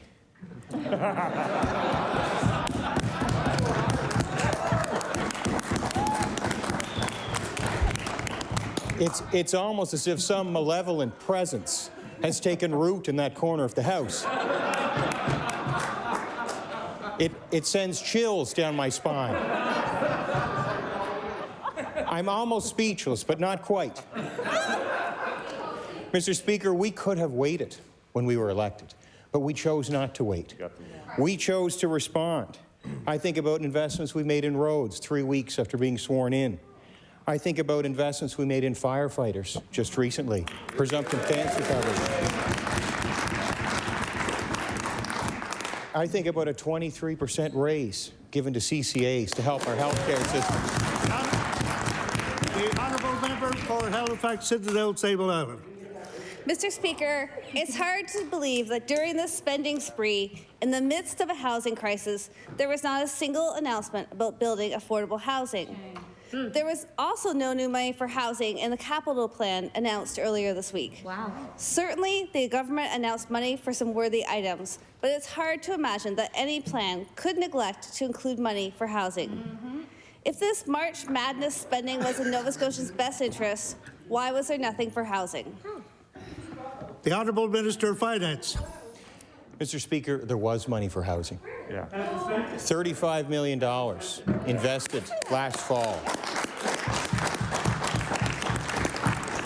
And I will say something else for the member. To clarify, for the capital plan, Mr. Speaker, that isn't the only place where government can invest in housing. Order, please. The Minister of Finance has the floor. I think about rent supplements as an example. A quick way. It takes time to get housing up. We've invested significant amounts, Mr. Speaker, in spurring investment in housing in this province. We want to solve that problem. Mr. Speaker, the member calls it madness. It's not madness. It's compassion from a government that's listening.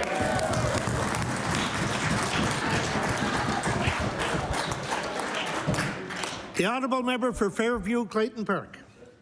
Mr. Speaker, on Tuesday, January 25th, 2 months ago, Federal Minister LeBlanc met with the Premier, and following the meeting, he stated that the cost of electricity and electricity generation is not a federal responsibility, it's a provincial responsibility. 2 days later, at a press conference, the Premier stated that it was way too early to start speculating on Plan B, Plan C, or Plan D. Can the Premier now explain how it was possibly too early 2 months ago to have a reliable Plan B and what that thought-out plan is? The Honourable Minister of Natural Resources and Renewables. Mr. Speaker, thank you very much. I thank the member opposite for the question. I mean, any responsible government, and I would expect the previous governments would have done the same, they're going to have a Plan A.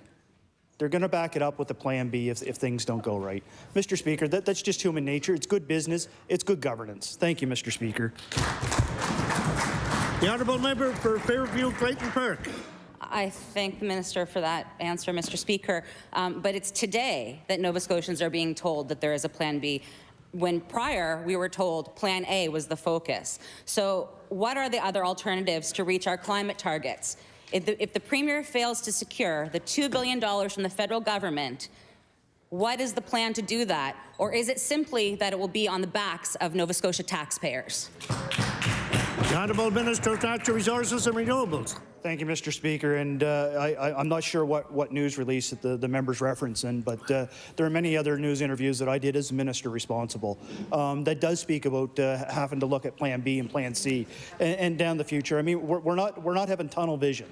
We don't have tunnel vision as this new government. We never did. The province knew that when they were looking at the ballot box. But at the end of the day, I'm very, very encouraged that the members opposite are also want to have a responsible representation to ensure the ratepayers in Nova Scotia are protected.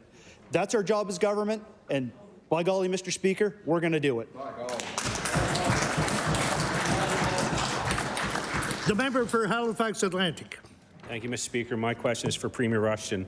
Both the Premier and the CEO of Nova Scotia. Mr. Speaker. The honourable member for Halifax Atlantic. Mr. Speaker, both the Premier and the CEO of Nova Scotia Power have stated on multiple occasions that their energy is being focused on Plan A, the Atlantic Loop. Federal Minister LeBlanc stated that more information on the business case is needed before Ottawa can justify the federal investment in the Atlantic Loop. My question is to the Premier. He and his staff are working on a Plan B, as we heard here today. Will they table that Plan B, and will they table the price tag associated with Plan B? Thank you. The Honourable Minister of Natural Resources and Renewables. Mr. Speaker, I want to thank the member opposite for the question. It also gives me an opportunity to highlight the fact that our government have had many meetings with our federal counterparts. Not just Minister LeBlanc, as a member opposite pointed out, but many other ministers, that these conversations are taking place. And it's not just conversations about the loop. If the loop's not going to work out, what are the other conversations that other sectors are doing in this country? What are other sectors doing in jurisdictions around the world? We can lead. We have done it before. We're going to do it again. And by golly, we're proud to be part of that. The honourable member for Halifax Atlantic. I'm not going to lie, Mr. Speaker, I love the by golly. I'm not going to lie. Following the federal government's April 1st increase, Nova Scotians will be saving almost 11 cents per litre compared to provinces with the carbon tax. That accounts for hundreds of dollars a year in our cost of living crisis.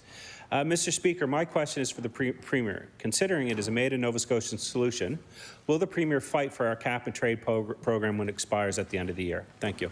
The Honourable Minister of Environment and Climate Change. Thank you, Mr. Speaker, and I want to thank the honourable member for their questions. No decisions have been made with respect to the next phase of cap and trade. There's still a lot of internal discussions taking place within the government and discussions taking place between our province and Ottawa. Thank you, Mr. Speaker.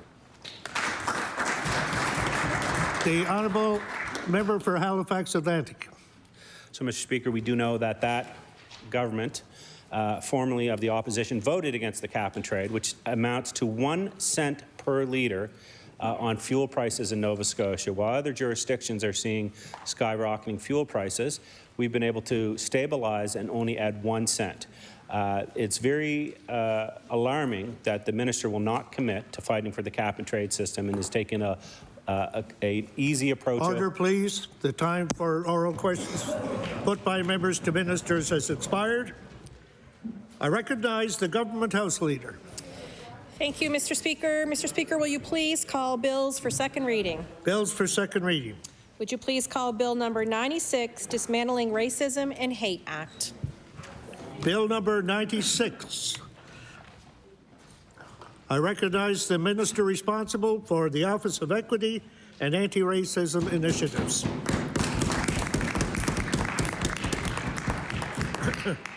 Thank you, Mr. Speaker. I move that Bill 96, the Dismantling Racism and Hate Act, now be read a second time. Mr. Speaker, I want to reiterate how pleased I am that this bill was developed with the support of all parties in this legislature. That's a unique accomplishment, not just in this House of Assembly, but in any legislature across this country. Mr. Speaker, I believe it speaks to how important it is that we all commit ourselves to eliminating systemic racism, hate, and inequity in this province.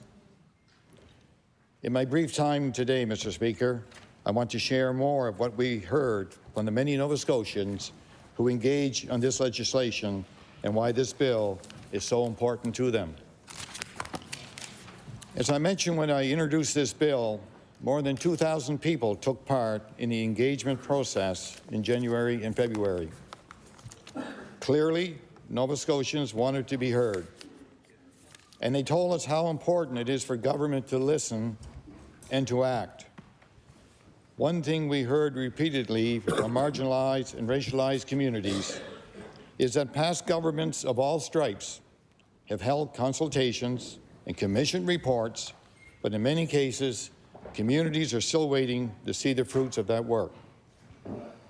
Communities also told us they want to be engaged in important policy-making work much earlier, not told about it or asked to endorse it when it's almost finished. Mr. Speaker, I want community members to know that we have heard them and we are committed to action. This legislation commits us to developing a network across the province and working with communities most affected as we create the provincial strategy to address systemic racism, hate, and inequity.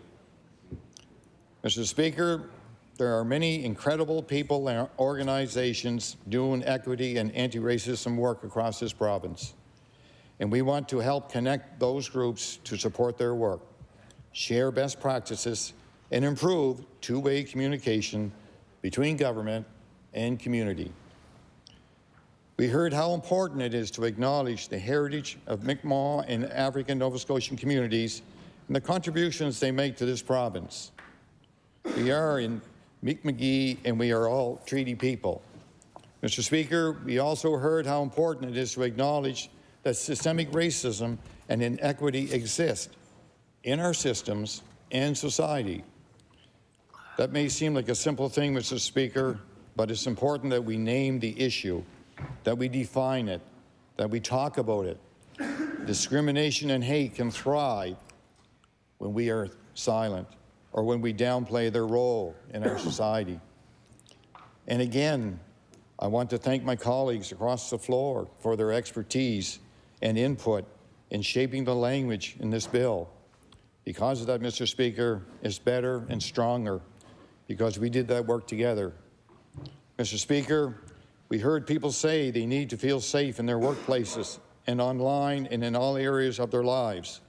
This bill commits us to working with communities, and it also enables government to require other public bodies, such as municipalities, villages, colleges, and universities, to develop strategies. So people are supported where they live and work, where they go to school, and where they seek health care. The provincial strategy will include a health equity framework, Mr. Speaker. I know the members opposite wanted to see gender-affirming care addressed in this legislation. And through a health equity framework, we certainly want to make health care safer, more accessible for the 2S LGBTQ+ community, and also for racialized groups who have spoken about the difficulties they sometimes encounter when they seek care. The approach we are taking will be holistic, Mr. Speaker, and I know my colleague, the Honourable Minister, and the staff at the Department of Health and Wellness are keen to engage even further in that work. I want to emphasize, Mr. Speaker, that we know legislation is one step on the journey toward eliminating racism, hate, and inequity, but it is not the destination. Across government, Mr. Speaker, we are committed to taking action beyond this bill. At the Office of Equity and Anti-Racism Initiatives, we continue to advance the Land Titles Initiative to ensure more residents in historic African Nova Scotia communities have clear title to their land. We have made great progress clearing more titles over the fall and winter, and we keep working to address barriers so more people can benefit from this program. In the Department of Communities, Culture, Tourism and Heritage, staff have been working closely with museums, libraries, and many community organizations we serve to facilitate equity, diversity, and inclusion training. It's a priority to ensure that these important community spaces are safe and welcoming for all Nova Scotians of any race, culture, ability, gender, identity, or gender expression. The department also recently supported Sport Nova Scotia with $2.5 million for accessible equipment and programs to make our sport and recreation opportunities more equitable for people with disabilities. And the province has invested $2 million to support the new health and wellness organization, Tajagamic, toward the development of a Mi'kmaq mental health and addiction strategy. Mr. Speaker, those are just some of the initiatives underway, and I know my colleagues could speak to other great work happening in their departments. We are committed to a whole-of-government approach to address systemic racism and hate and make Nova Scotia more equitable for everyone. And we know we can't do it alone. We know that Nova Scotians will continue to make their voices heard on these important issues, and we value and welcome their input every step of the way as we develop a strategy that will build on this legislation and take us even further together. With those words, Mr. Speaker, I'll take my seat, and I look forward to further discussion on this groundbreaking legislation. Thank you.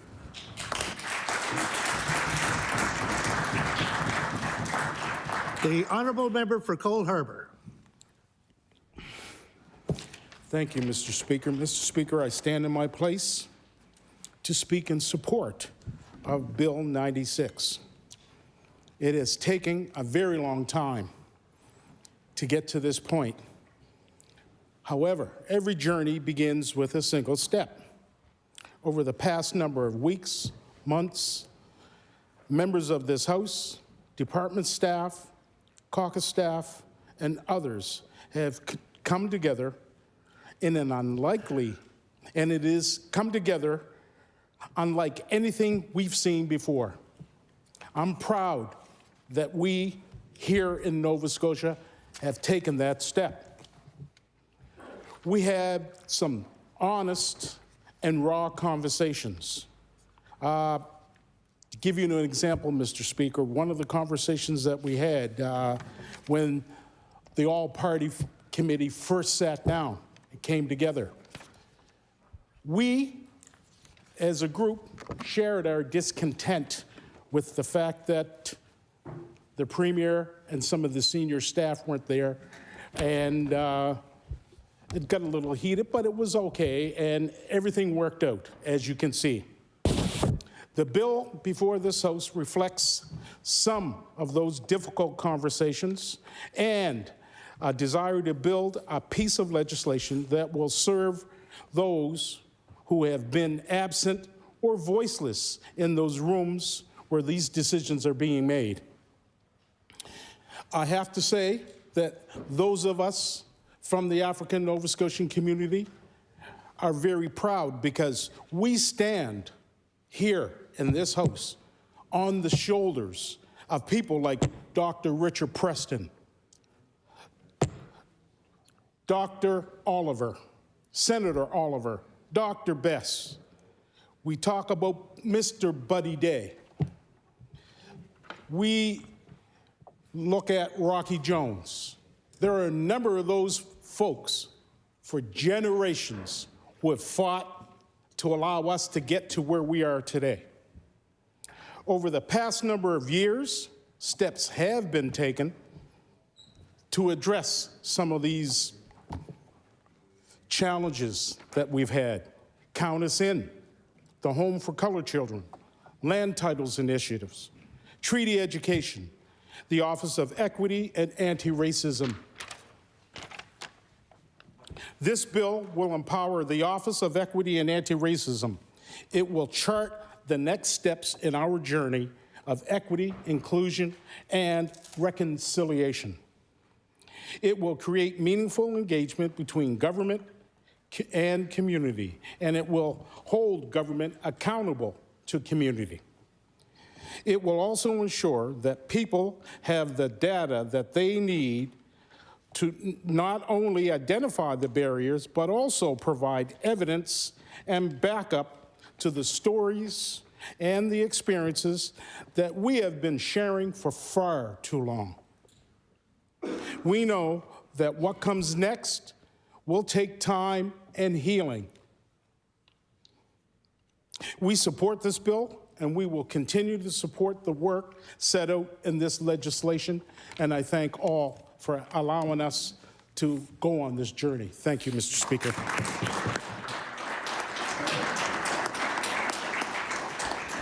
The honourable member for Halifax Needham. Thank you, Mr. Speaker. So I'm looking at the time. I'm going to be very mindful of that. And I have a whole lot of notes, but I'm gonna just say a little something that just came to me just a couple minutes ago as Honorable Ince was speaking. So initially, I'm going to say this is a great idea. I think we as a caucus support this type of work, and we have done so being a part of this particular all-party committee. And is this the final product? No, absolutely not. Do we have a lot of work to do? 100%.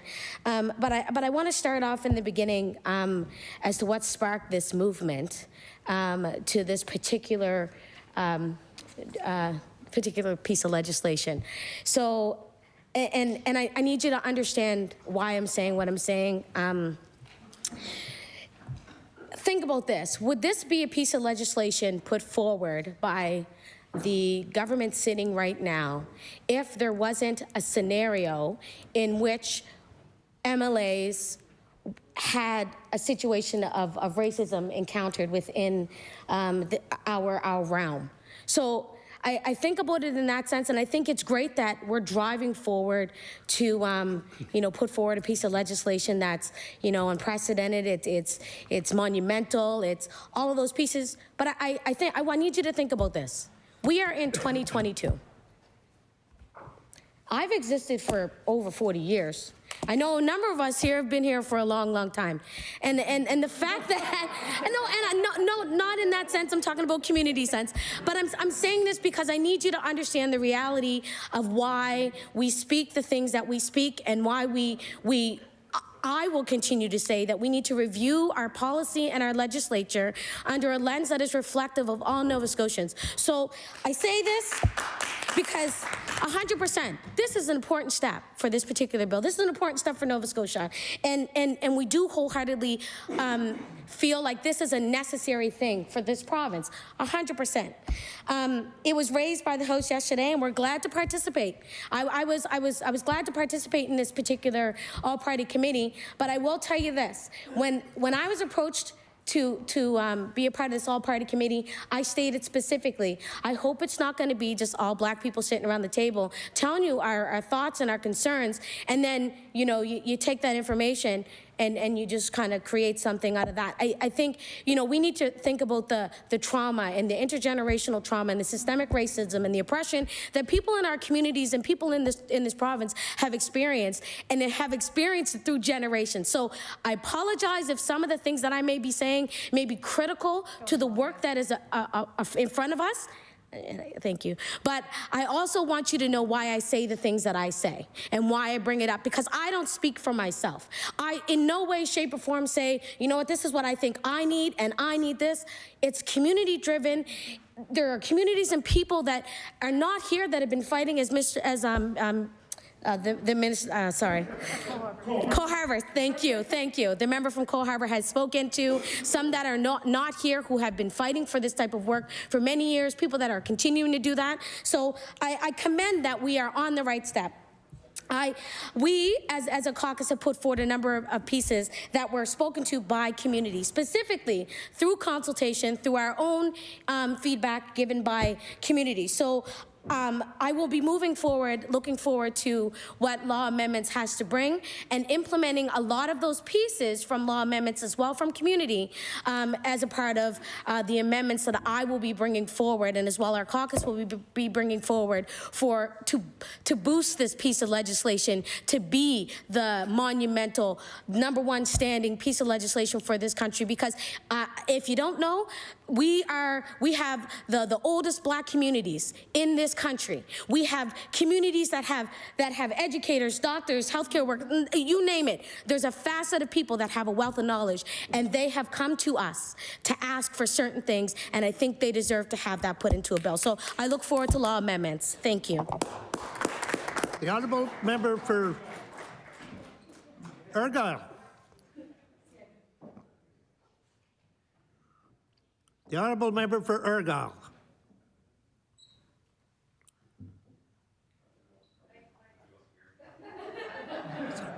The honourable member for Argyle. There you Thank you very much. Thank you very much, Mr. Speaker. I rise today to add my voice to the collective voices in support of this bill to dismantle racism and hate. Racism and hate, Mr. Speaker, have no place in our province, our communities, institutions, workplaces, or here in the People's House. Unfortunately, events from recent years, globally, nationally, even here at home, have reminded us that systemic racism and discrimination are still very present in our daily lives. As Minister responsible for the Public Service Commission, I can assure the members of this House that meaningful action on equity, diversity, and inclusion is a priority within our public service. A public service that represents at all levels, Mr. Speaker, the voices, the talents, and the unique perspectives of Nova Scotia's diverse communities will make better decisions and develop more responsive programs and services for all Nova Scotians. This is even more important as our province experiences new levels of population growth and our demographics are increasingly more diverse. I want to thank and congratulate the members of the All-Party Committee and the staff who worked tirelessly together to make this legislation a reality. It's a first for Nova Scotia and Canada, and we can all be very proud of that. Within the public service, Mr. Speaker, we have been working on equity, diversity, and inclusion for many years. My honourable colleague, the member from Cole Harbour, who helped to develop this bill, was also very instrumental in the work within the public service over the years. And I want to thank and acknowledge him for his contributions.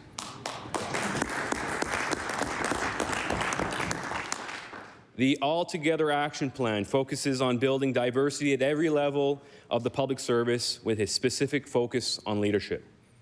The work is achieved through a wide array of activity across government and within departments, including policies and programs, education, awareness, and celebration, mandatory training, and other learning and developmental opportunities, conferences, employee networks, roundtables and committees, and much more. That work has also included some firsts. For example, Nova Scotia was the first provincial government to adopt the Psychological Health and Safety Standard from the Mental Health Commission of Canada. The Office of Workplace Health, and now in its fourth year, was also a first in Canada, and other jurisdictions are looking at its success. This work is key to creating safe, healthy, and inclusive workplaces. As part of our All-Together plan, Mr. Speaker, we're also doing a complete review of our employment process to identify barriers and challenges faced by employees from equity-seeking groups. Systemic barriers can be invisible to those they don't affect. This process will allow us to better identify and understand barriers as shared by employees who experience this firsthand. These are just a couple of examples of the work that's happening within government in collaboration with many internal partners, including the Office of Equity and Anti-Racism Initiatives. We look forward to continuing to work with them and to supporting their successes in every way possible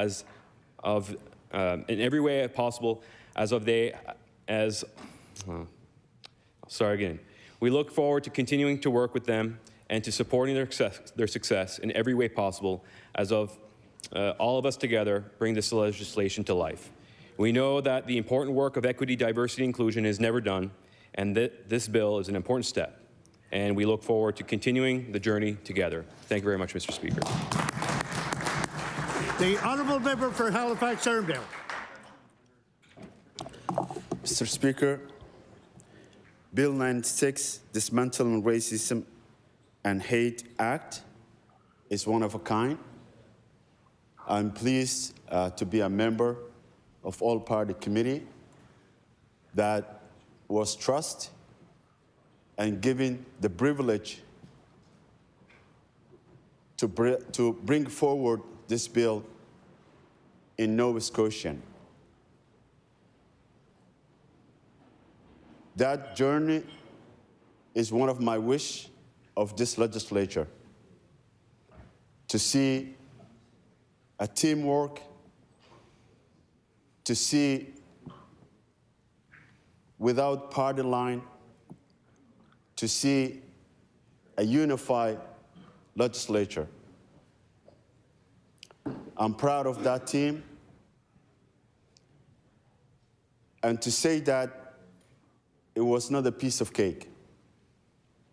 We challenge time to time each other.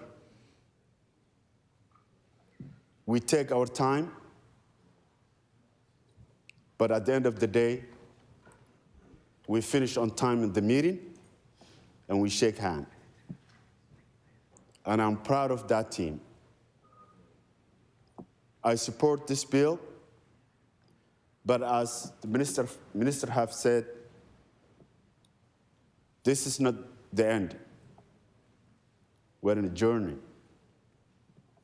And I will advise my colleagues, it's not a destiny, we're a journey. Let's keep that journey. Let's be willing to accept each other. Let's be mindful also for the Nova Scotians, especially the community that spoke, that we ask time and time and time. But we drag things also. So let's not keep dragging this bill, but also let's believe this is not the end. I also like to admit and make my personal testimony. The public servants who work with this bill day in, day out. As a member of this legislature, I took seriously this bill and observed how the Office of Equity deal with this bill. I remember they had a public schedule that was open. Anybody can register anytime and to be participate. I never put my name just to observe how they're implementing this public engagement. And I can tell you, it was one of the most productive, respected public engagement that I've ever seen in the eyes of government.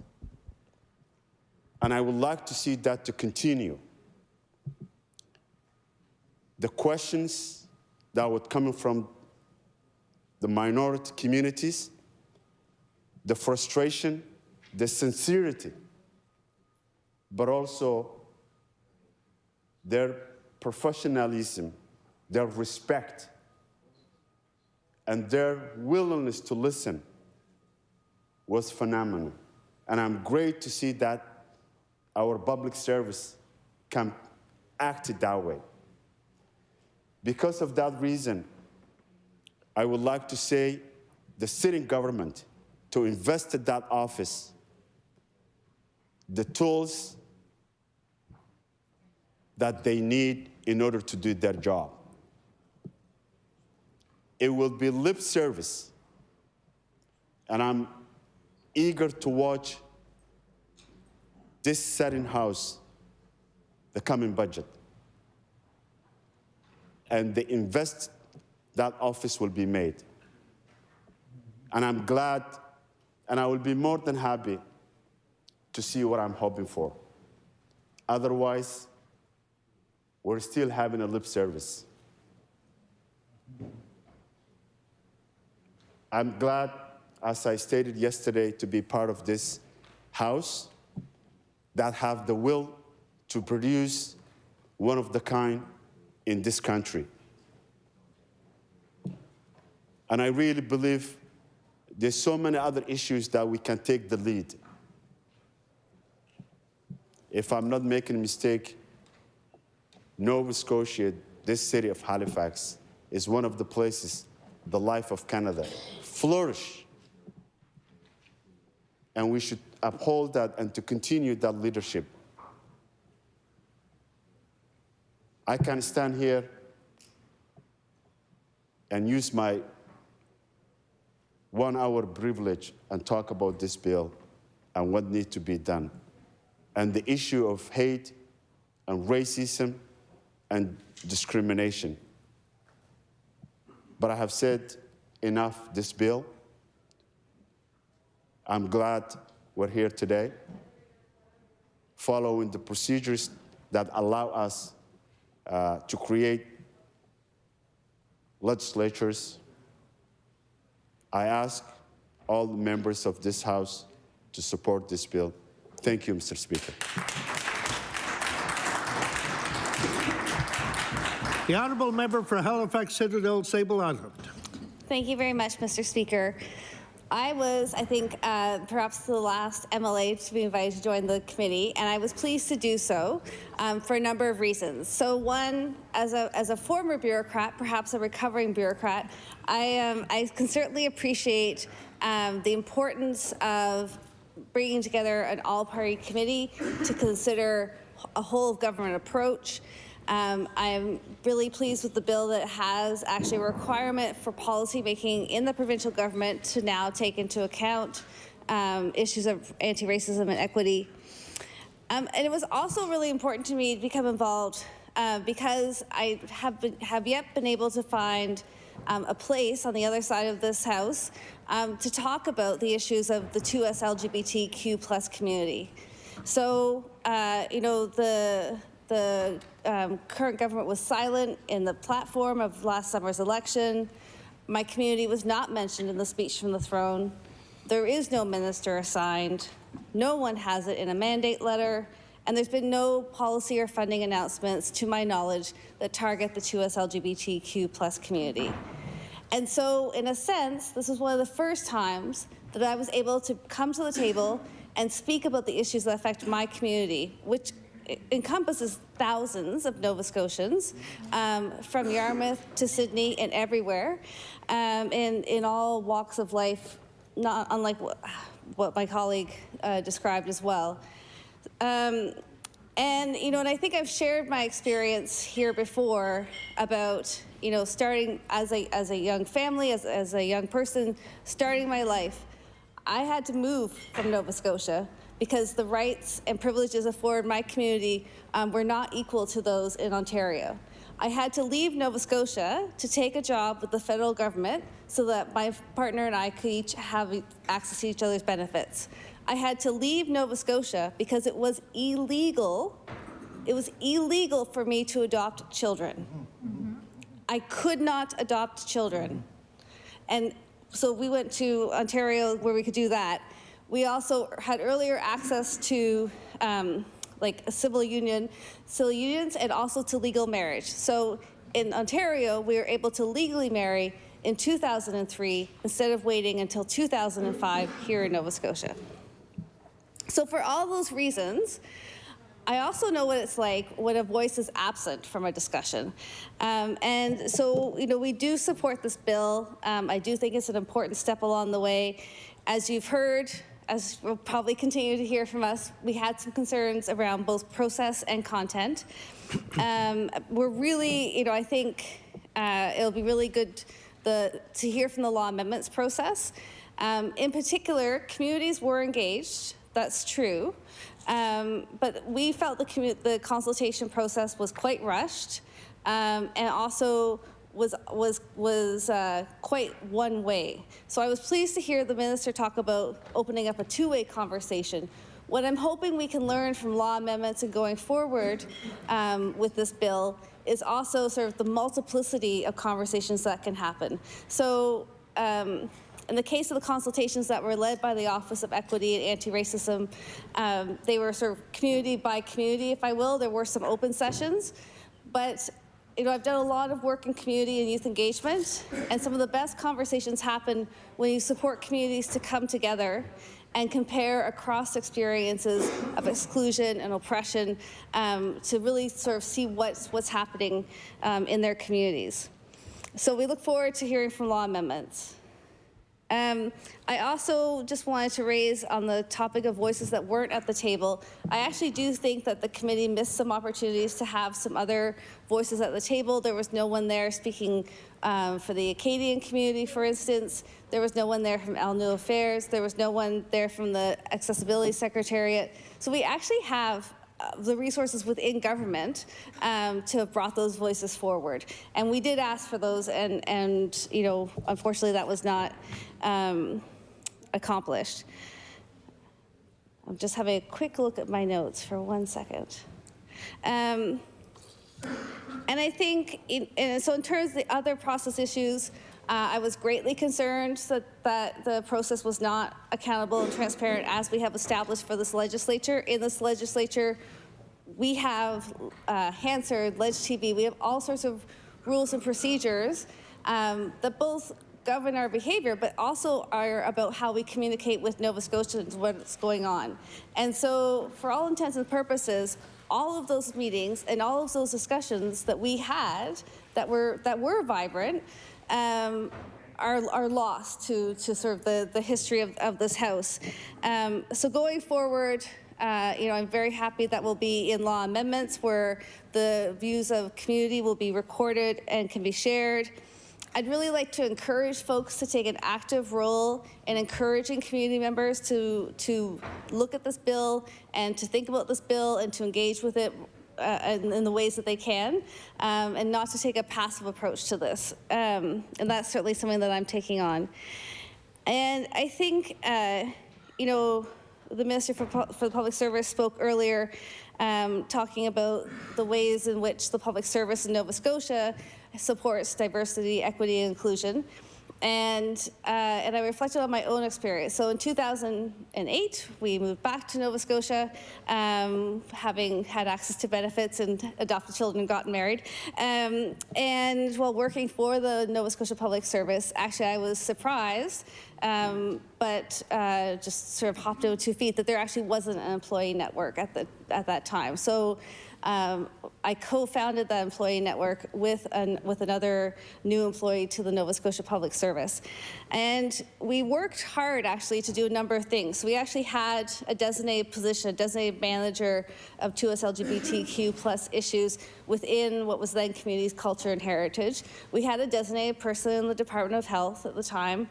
And all those designated positions have actually disappeared. So again, this is why we really can't have these discussions that aren't transparent and accountable around these processes, because then the work slides away. So, I left the public service to do other things, and slowly, those positions were taken back and reabsorbed.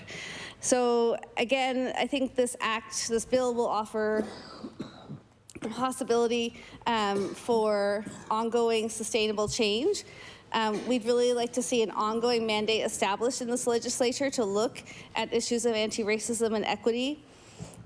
Because we can't go back and look at or listen to the discussions that we had, I just want to assure you that we did bring forward these concerns in writing, lots of concerns in writing, to the committee and tabled those. We were able to discuss most of those at the committee, but again, I just want to make sure that people know that, while we had our concerns, that we remained highly engaged in the process. And I would like to echo my colleague from Halifax Armdale that the funding of this strategy and the funding of this work, this funding of this across government will be really important to see. Thank you.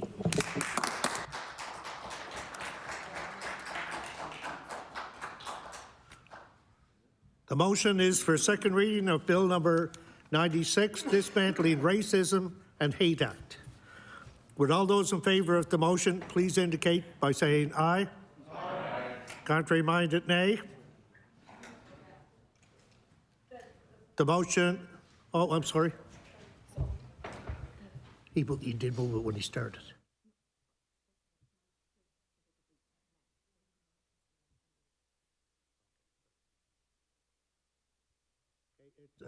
I apologize, folks.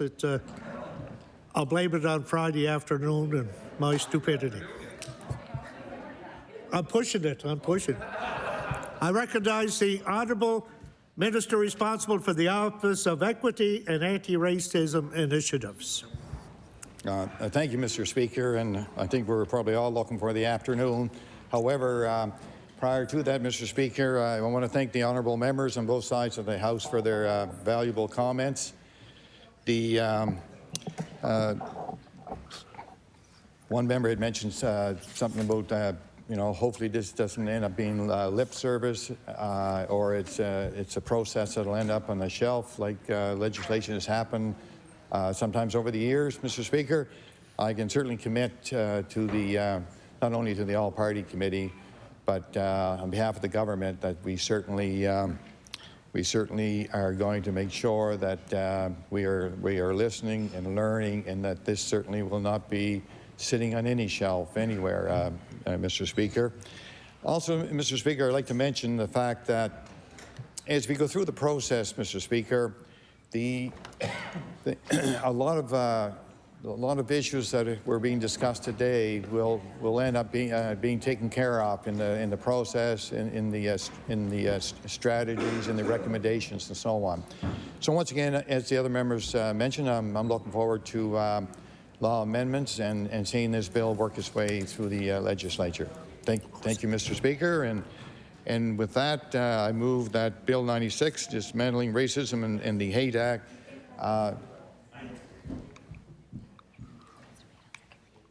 closed debate on second reading. Thank you. The motion, let's try it this time. The motion is for second reading of Bill number 96, Dismantling Racism and Hate Act. Would all those in favor of the motion please indicate their consent by saying aye. Aye. Contrary minded, nay. The motion is carried. Bill number 96, an act to dismantle racism and hate. Ordered that this bill be referred to the Committee on Law Amendments. Recognize the Honourable Government House Leader. Thank you, Mr. Speaker. Will you please call Bill number 99, Quality Improvement Information Protection Act, an act to amend? Bill number 99, an act to amend the Quality Improvement Information Protection Act. I recognize the Honourable Minister of Health and Wellness. Thank you, Mr. Speaker. Mr. Speaker, I move that Bill number 99, an act to amend Chapter 8 of the Acts of 2015, the Quality Improvement Information Protection Act, be now read a second time. Mr. Speaker, I believe all members of this legislature would agree that we want healthcare providers to report patient safety incidents. We want them to feel safe and comfortable coming forward and to have confidence and trust in the reporting process. Government is committed to reduce barriers for healthcare providers in our province to report incidents where safety is compromised. Mr. Speaker, when a patient safety incident is reported, it affords us the opportunity to review what happened and what can be done to prevent it in the future. However, as I just mentioned, we can only seize these opportunities if people feel safe and comfortable coming forward. The amendment before you will do just that. It will build on the culture of reporting we have in our healthcare system and further reduce barriers for healthcare providers to report. Mr. Speaker, the amendment will continue to support a positive culture of reporting patient safety incidents because it will ensure personal or identifiable information will be protected from disclosure. It will ensure that if there is a conflict between the Quality Improvement Information Protection Act and any other legislation, that the Quality Improvement Information Protection Act and its regulations will prevail. Now let me provide you with a brief overview of the process and explain what this amendment means and what it doesn't. Mr. Speaker, any healthcare provider or patient can report a patient safety incident. When one is reported, a review is initiated and action is taken. In some cases, this may include an investigation called a quality improvement review. It is through this quality improvement review process that information about the incident is collected. This may include personal information such as medical records or a testimony from the patient or the provider, the person who reported the incident, or anyone else who may have been present at the time or who has information about the incident. It is through this investigation that recommendations or outcomes are developed to address what happened. These recommendations are what helps to improve healthcare system, the provision of health services, and patient outcomes. Mr. Speaker, through the whole process, there is an expectation that personal and identifiable information will be protected from disclosure. Certainly, the Quality Improvement Information Protection Act contains provisions that prevent the disclosure of personal or identifiable information. Unless, Mr. Speaker, the Act is compelled to disclose quality improvement review information by another piece of legislation which may contain personal or identifiable information about a patient or provider. This is the loophole that the amendment will close, Mr. Speaker. It will ensure that the Quality Improvement Information Protection Act and its regulations will prevail if it comes into conflict with another piece of legislation, as it pertains to the disclosure of quality improvement review information containing personal or identifiable information. This is what the amendment means and what it will do.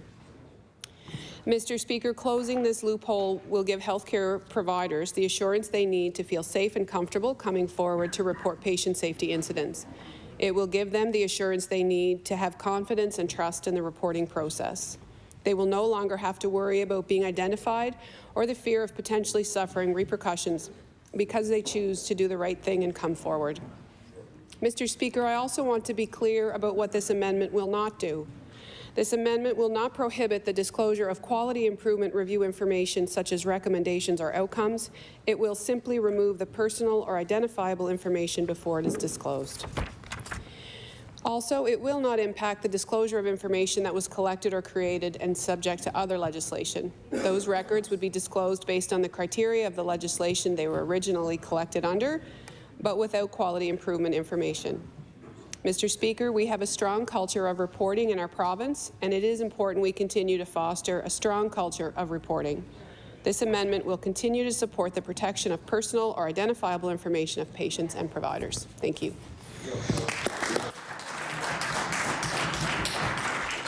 I recognize the honourable member for Fairview Clayton Park. Thank you, Mr. Speaker, and it's my pleasure to rise here in support of Bill 99. I have it written down. And I'll just speak very briefly. The minister clearly articulated what the purpose of the original act in 2015 was. It was to encourage and support a positive experience when reporting patient safety incidents. This may seem like a small loop, like closing a loop, but it's actually integral in promoting a healthy and strengthening our healthcare system. The more knowledge we have, the more data we have, the better we can facilitate, the better we can roll out programs. But keeping patients' privacy intact, and there was an inadvertent loophole that would have allowed other pieces of legislation to possibly compel this information. So closing this now really makes the act fulsome and allows it to deliver the full intent of it. So with those few words, I am in support of Bill 99. Thank you. The honourable member for Dartmouth North. Mr. Speaker, I am glad to also rise and speak to Bill 99 very briefly. The Quality Improvement Information Protection Act is an important piece of legislation that protects healthcare workers and patients on the road to ensuring that we continually are learning from and improving our healthcare system. And any move that protects people's privacy, further protects people's privacy in this process is important. I look forward to hearing from stakeholders at law amendments and may have more to say after that. Thank you very much. If I recognize the minister is to close debate on Bill number 99. Thank you, Mr. Speaker. I'd like to thank my colleagues opposite for their support and speaking about the bill. So, Mr. Speaker, I rise to close debate on Bill number 99. The motion is for second reading of Bill number 99, an act to amend the Quality Improvement Information Protection Act. Would all those in favour of the motion please indicate their consent by saying aye? Aye. Contrary minded, nay. The motion is carried. Bill number 99, an act to amend Chapter 8 of the Acts of 2015, the Quality Improvement Information Protection Act. Ordered that this bill be referred to the Committee on Law Amendments. I recognize the Government House Leader. Thank you, Mr. Speaker. Will you please call Bill number 101, the Marine Renewable Energy Act? Bill number 101, the Marine Renewable Energy Act. I recognize the Minister of Natural Resources. Thank you, Mr. Speaker. Mr. Speaker, I move that Bill 101 be now read a second time. It is my pleasure to introduce amendments to the Marine Renewable Energy Act. This piece of legislation that will improve the regulatory framework for the industry of tidal energy. Nova Scotia continues to be a leader in the development of tidal energy technology and research, and the amendments we're introducing today will help keep us at that leading pact. Mr. Speaker, the amendments, we are responsive to feedback the department has received from the title industry and 4 years of experience in administrating the demonstration permit program. The amendments will include improvements to the demonstration program, changes to language to allow for greater clarity around the Act's licensing system. In addition, the Act outlines regulation-making authority that will help improve the Act's administration. The feedback the department has received over a number of years from developers at the Fundy Ocean Research Centre for Energy, or FORCE, is for greater clarity around what rights the license provides to them and the geographical area for that license. The amendments to the demonstration permit program address this feedback by allowing multiple projects to share subsea infrastructure like moorings or anchors. This can lower the project costs and risk to the general footprint. Other improvements to the permit program will implement a competitive evaluation process, ensuring the projects that offer the best value to Nova Scotians are approved. The department will extend the cap from the program from 10 megawatts to 15 megawatts as a contingency plan in the unlikely event that Blue Moon Power is unable to remove the abandoned Cape Sharp tidal turbine. This provides another private sector pathway to remove the turbine, so the expense is not on the backs of taxpayers. Mr. Speaker, since this amendment is solely for the contingency purpose only, this cap that I speak of will only be put in force, will not be put in force with other amendments to this Act. It will only come into force if needed and has to be approved by Executive Council. While it is unlikely the contingency will be needed, introducing this will allow government the flexibility to find another private sector solution to remove the abandoned Cape Sharp tidal turbine in the Bay of Fundy in the event that the current Blue Moon Power does not work out. I'm pleased to say that these amendments do not propose any additional impacts to the ratepayers of Nova Scotia, Mr. Speaker. The tidal industry has enormous potential for our province as a clean source of energy, as a job creator in rural Nova Scotia, and as an opportunity to build expertise and export green technology. We expect that these amendments will help support growth of the industry in Nova Scotia and position us to maintain our status as leaders in green technology worldwide. Thank you, Mr. Speaker. I recognize the honourable member for Annapolis. Thank you, Mr. Speaker. Thank you for allowing me to respond to the amendments proposed to the Marine Renewable Energy Act. We are in support of these proposed amendments and the positive impact it will have on the marine renewable energy industry in this province. From offshore wind to tidal energy, there is an opportunity in Nova Scotia to support this sector in our journey to get off coal by 2030. While shifting to a greener and more sustainable future, it is necessary for Nova Scotia to look at ways in which we reach our energy targets through the abundant resources that we have all around us. There's a saying in Nova Scotia that you're never further than 50 kilometers from the ocean, and as a province that's surrounded by water, it's time to make the marine renewables sector more appealing and welcoming to those that want to join it. We recognize that Nova Scotia is the only jurisdiction in Canada with legislation pertaining to marine renewable energy, and we're one of the few in the world. Because of this, marine renewable energy producers know that our door is open for business and there's a place for them in this province.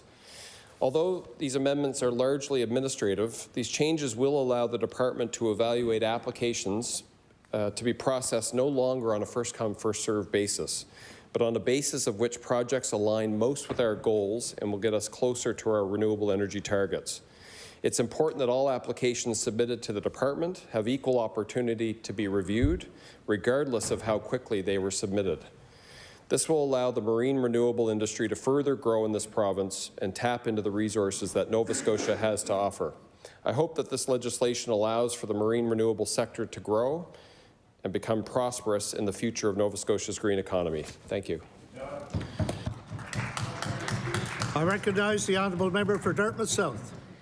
Thank you, Mr. Speaker. I'll save most of my comments on this bill for third reading, but I will say that it looks good on the face of it. It seems administrative. We were, convinced during the briefing that as this is a new and emerging industry, and this is the only act of its kind in the country, I believe, it does require fairly constant updating to keep with the emerging science and practice as we try to explore marine renewable energy. As my colleague just mentioned, one of the changes is to shift the application process for the development permits to be actually evaluated on the merits versus first come, first serve. And while that sounds good, we definitely look forward to seeing what those merits are. So to seeing a framework developed so that we understand how those applications are considered. What we were told the spirit of the law is that it will in fact allow us to see how those projects are consistent with our environmental goals, with our energy goals, et cetera, all of which sounds great, but we really do look forward to the devil's in the details, as they say, so we will be watching for what that framework looks like. And with those few words, I'll look forward to presentations at Law Amendments. I'm sure there are lots of people who know a lot about this, more than most of us in this chamber, and hopefully some of them will come and share their insight. Thank you.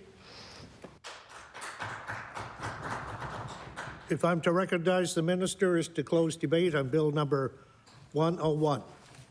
Thank you, Mr. Speaker, and I appreciate the comments from the members opposite and the support to date, I guess. But I agree 100%, and I guess the other comment that I would make is as we ensure that these projects do meet our climate goals and our green energy goals, and we also have similar abilities within this structure to ensure that the ratepayers are not going to be penalized as well because of the projects that we set out. But look, this is basically a housekeeping item.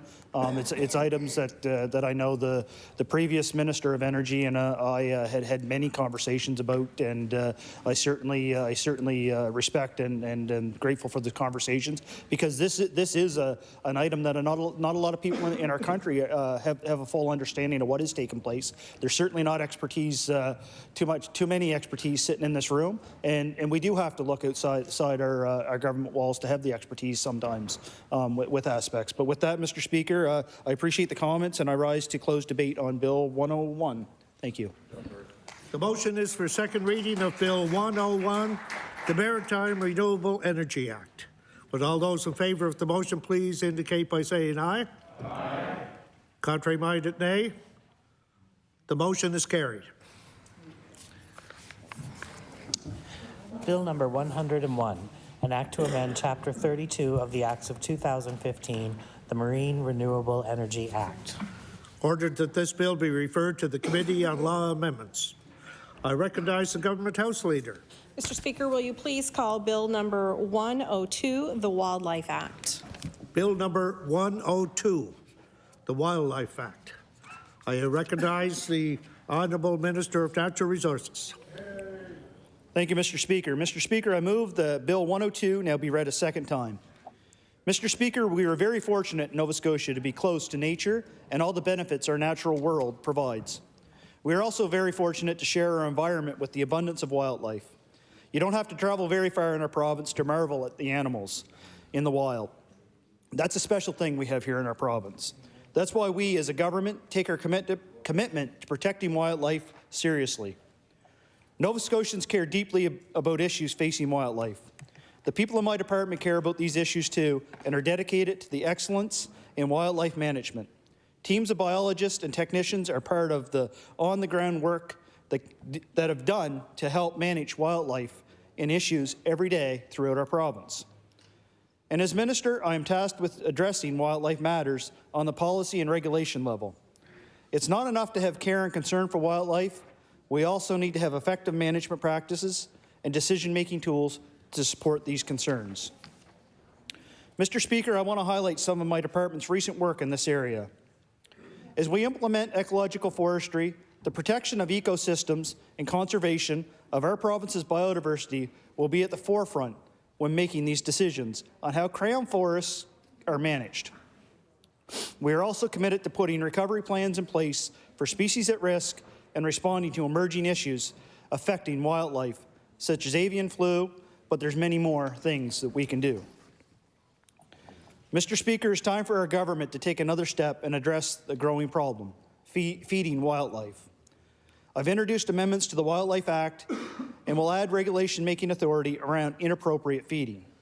The ability to develop regulations will allow the government to respond to this growing problem by addressing problematic or chronic situations without affecting traditional or low-risk activities that people enjoy in our province every day. Mr. Speaker, feeding wildlife is driven by good intentions. Many people love seeing wildlife in their yards or think feeding is a necessary for survival, particularly in the winter months. But simple acts can have unintended consequences. When accustomed to being fed, wild animals can lose their natural fear of humans or exhibit bold or threatening behaviors. Feeding also draws wildlife into populated areas where the risk of injury or death are greater. This heightens risk to public safety and human health, increased potential for disease spread, and results in unmanageable wildlife populations. It also increases the risk of wildlife becoming dependent on humans for food, which is a key driver in human-wildlife conflict. New regulations will help us address these concerns and prevent adverse interactions between wildlife and humans. I want to be clear about one thing, Mr. Speaker. People will still be able to hunt, fish, trap, feed birds in their backyards. These are considered traditional methods or low-risk activities. The regulation will help address situations where human or wildlife are at high risk without affecting activities like the ones that I have just mentioned. This will be a key consideration as we move forward into regulation development. Mr. Speaker, feeding wildlife is presenting mounting challenges for my department. My department responds to thousands of calls from the public each year facing conflict situations. I'm seriously concerned about this. Feeding is often the root cause of these interactions.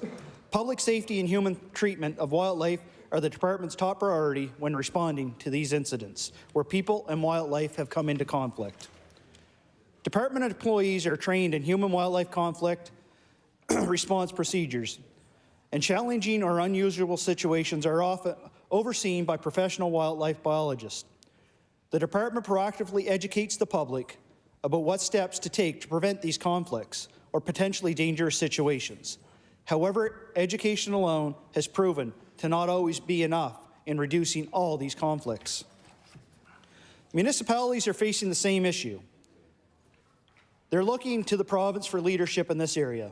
Wildlife management falls under the provincial legislation, and my department has the expertise and established procedures to handle these situations. Yet, we are limited on the extent we can support municipalities, owing to the absence of a clear authority and associated regulations. To that end, we will consult with municipalities and many other stakeholders that want information and how the development of the regulations will become. Mr. Speaker, new regulations will also help reduce the incidence of orphaned or injured bears. Nova Scotians were very clear when they said they wanted us to provide options to rehabilitate bears or orphaned bear cubs, which is part of my ministerial mandate letter. We've committed to doing this, and my department is currently looking at ways for this to be done successfully in Nova Scotia. Nova Scotia's bear population is healthy, but bears are not immune to the human interface. The annual trends of human conflict with bears are steadily increasing. Homeowners can help by not feeding bears or eliminating food sources that may attract them. When fed bears lose their natural fear for humans, it will keep returning to the areas where they know that the food will be. Bears showing habituated and aggressive behaviors are considered a high risk to this public safety initiative. We want to work with homeowners to address wildlife situations before they become a problem, so we can reduce the number of encounters and keep people and bears and other animals safe.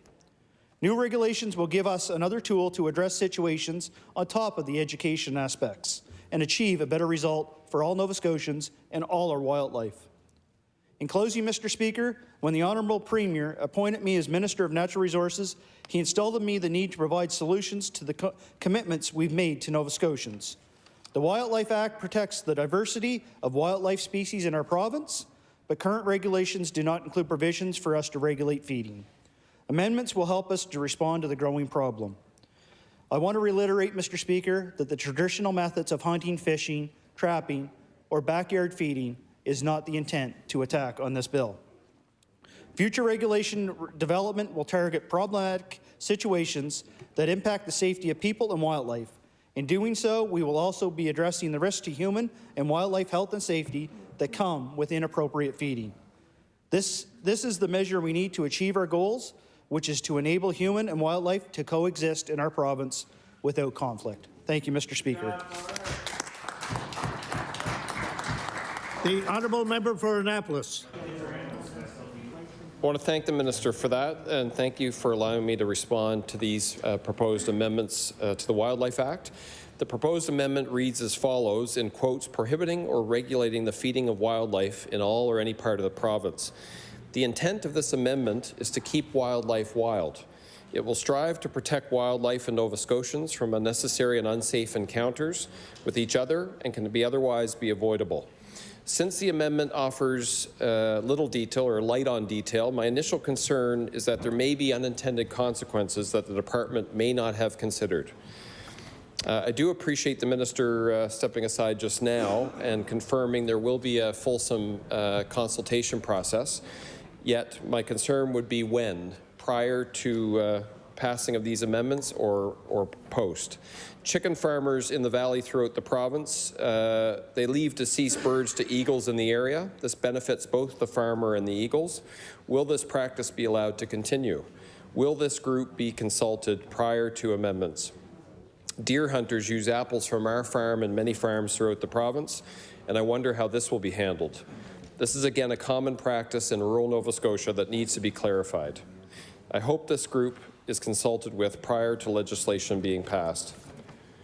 Tourism operators and rural Annapolis Valley communities build programming around eagle watching and feeding. The annual Sheffield Mills Eagle Watch in Kings North welcomes thousands of spectators each year. These people eat in our restaurants, they stay in our accommodations. Does this amendment allow for these communities to continue with this annual tradition? Will they be consulted prior to this legislation being passed? Does this amendment or these amendments include all wildlife or offer exceptions? There are still a lot of questions and details to work out, and I look forward to hearing from Nova Scotians during the law amendments process. Thank you.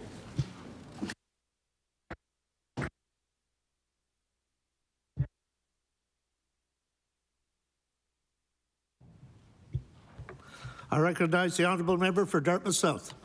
Thank you, Mr. Speaker. I'm happy to rise and speak to this bill. I would echo many of the comments of my colleague. We are interested in hearing some of the details and in hearing from people at law amendments. But I do want to take a moment and just note that protecting wildlife, which the minister kind of bordered on talking about a little bit, is also about ensuring that their habitat is protected. Just a day ago, we learned that the harvest for Beals Brook has been revised and approved. It's our position that in that biodiverse area, harvest should not go ahead until they've been studied and evaluated for the conservation leg of the triad. Of course, that refers to the Leahy report, which has yet to be implemented. We're seeing similar issues with the proposed harvest in Lunenburg County, where there's been some progress in reviving a population of the endangered Atlantic whitefish, and I'll table that.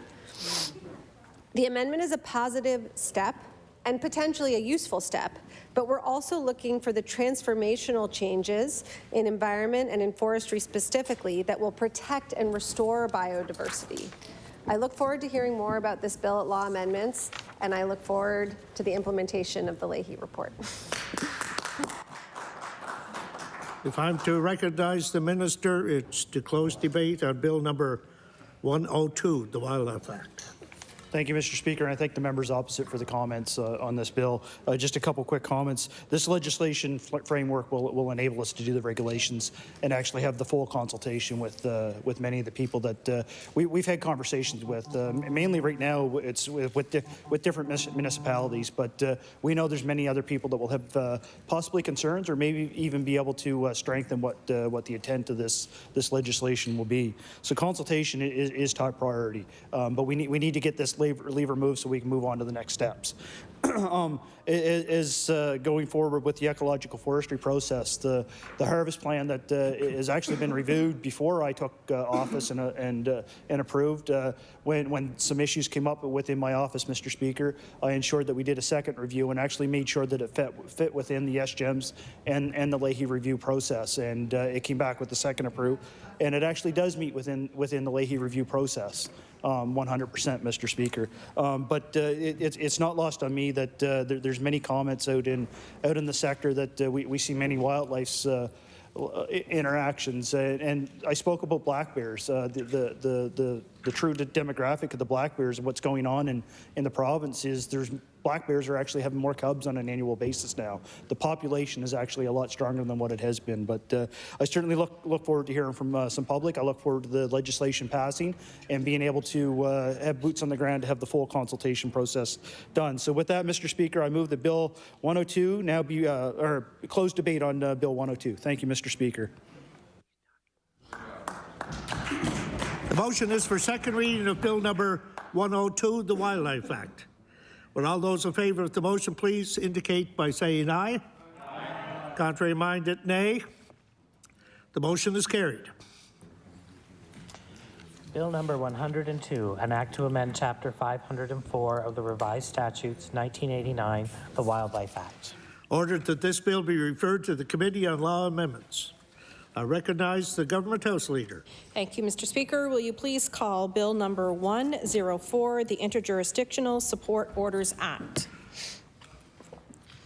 Bill number 104, the Interjurisdictional Support Orders Act. I recognize the Honourable Minister of Justice.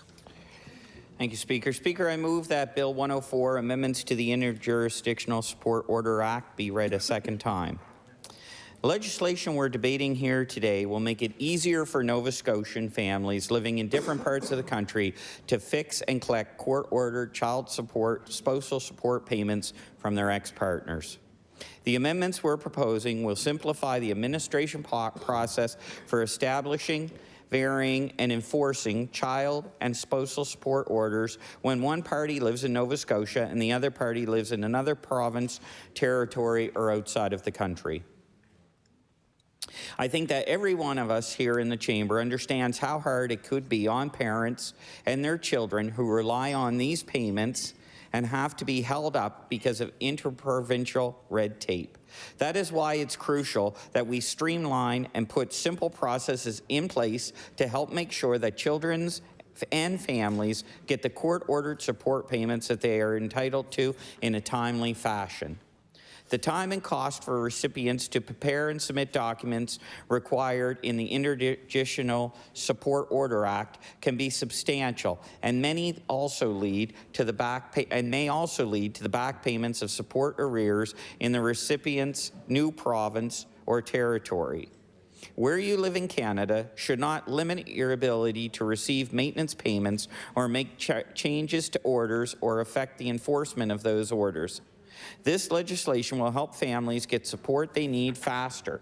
It'll also mean that a support order made outside Canada and previously registered in the province or territory outside of Nova Scotia will be treated the same way as an order made in any other Canadian province or territory.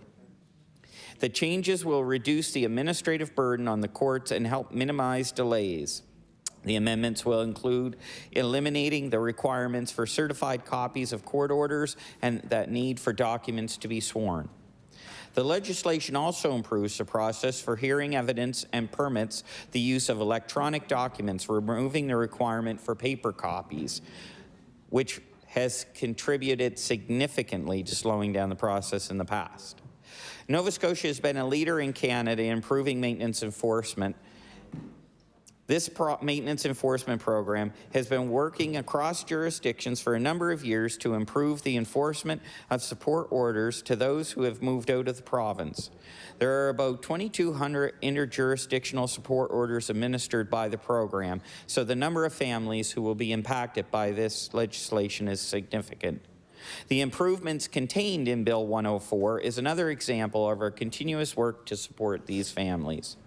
Maintenance enforcement program supports more than 12,000 children and collects and pays out nearly $230,000 in child support and social and spousal support to recipients each and every day. Over 13,500 cases are enrolled in the program, representing almost 28,000 clients. That includes recipients and payers.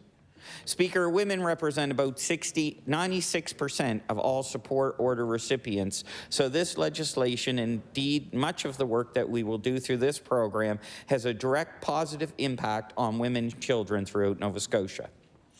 Speaker, with those brief remarks, I look forward to hearing from my colleagues across the floor. I recognize the honourable member for Preston.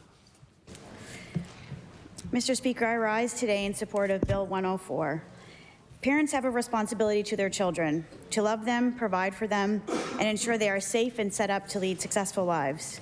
Of course, we know that families change, relationships end, sometimes parents don't get along, but the responsibility and commitment to the child should never waver, no matter where you live. As I reflect on the many families who I've spoke with and assisted during my time at Nova Scotia Legal Aid or Dalhousie Legal Aid Clinic, or while I was working within the Halifax Regional School Board, I would like to say we support this legislation, as it builds on the many years of advocacy and hard work of the previous Liberal government to modernize the maintenance and enforcement program to ensure that spouses and children receive the support they deserve.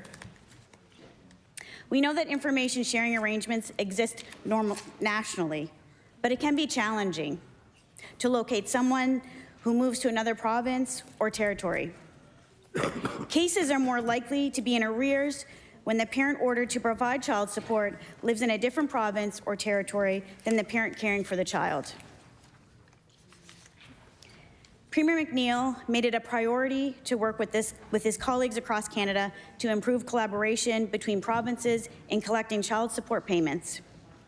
He raised the issue during the First Minister's meeting held in Newfoundland in July 2015. At that time, 65% of those who owed money lived outside of Nova Scotia.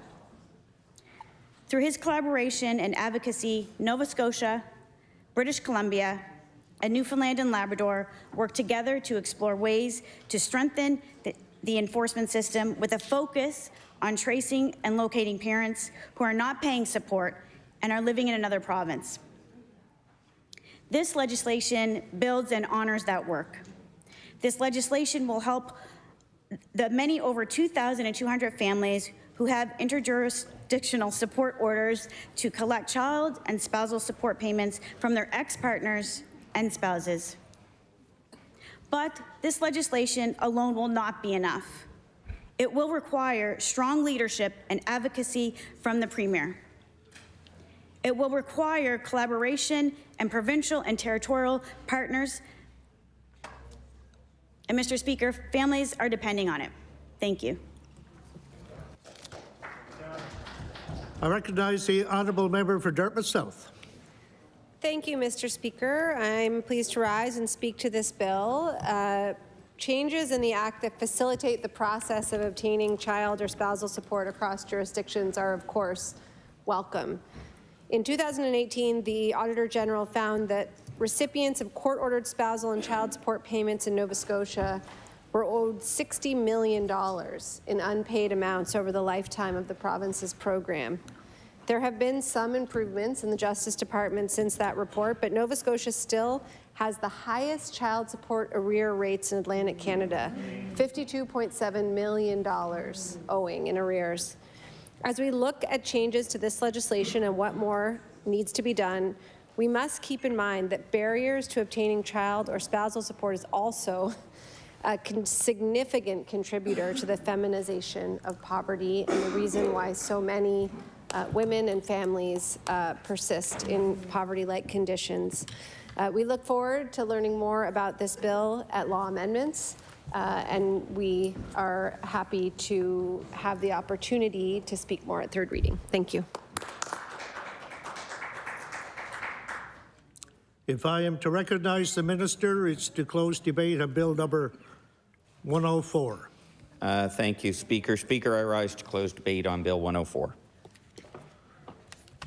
The motion is for second reading of Bill 104, the Interjurisdictional Support Orders Act. Would all those in favor of the motion please show your consent by saying aye. Aye. Contrary minded, nay. The motion is carried. Bill number 104, an act to amend Chapter 9 of the Acts of 2002, the Interjurisdictional Support Orders Act. Order that this bill be referred to the Committee on Law Amendments. I recognize the Government House Leader. Thank you, Mr. Speaker. That concludes government business for the day. I move that the House do now rise to meet again on Tuesday, March 29th, between the hours of 1 and 6 p.m. Government business will include second reading of Bill 106 and 107. Law amendments will be on Monday, March 28th from 10 to 6. Have a great weekend, everyone, and drive safe going home. So a couple things before we adjourn.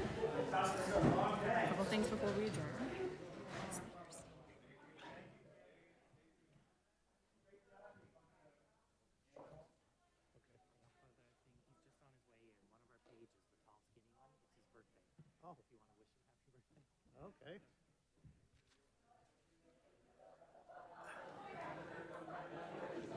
Could I? Order, please. Before the House adjourns today, I have a speaker's statement to deliver. During statements by members this morning, the Honourable Leader for the NDP attempted to table a document that unfortunately is out of order. According to the previous speaker's rulings from 2015 to 2018, there is no tabling of documents during member statements. However, the Honourable Leader of the NDP may instead attempt to table the document under the appropriate item of business in the daily routine. For the benefit of everyone, I wish to clarify that any member can make documents part of the legislative record under the third item of business in the daily routine, which is not just for tabling reports and regulations, but also for other papers. Tabling under this item of business should simply identify the document being tabled in no more than one sentence. This item of business is in the daily routine can also be used for tabling documents that ministers undertake to disclose during other House proceedings, including question period. And again, before we adjourn, we have a birthday, and it's not one of the MLAs, I'm sorry, but it's one of her pages. Jack Creaser is 25 today.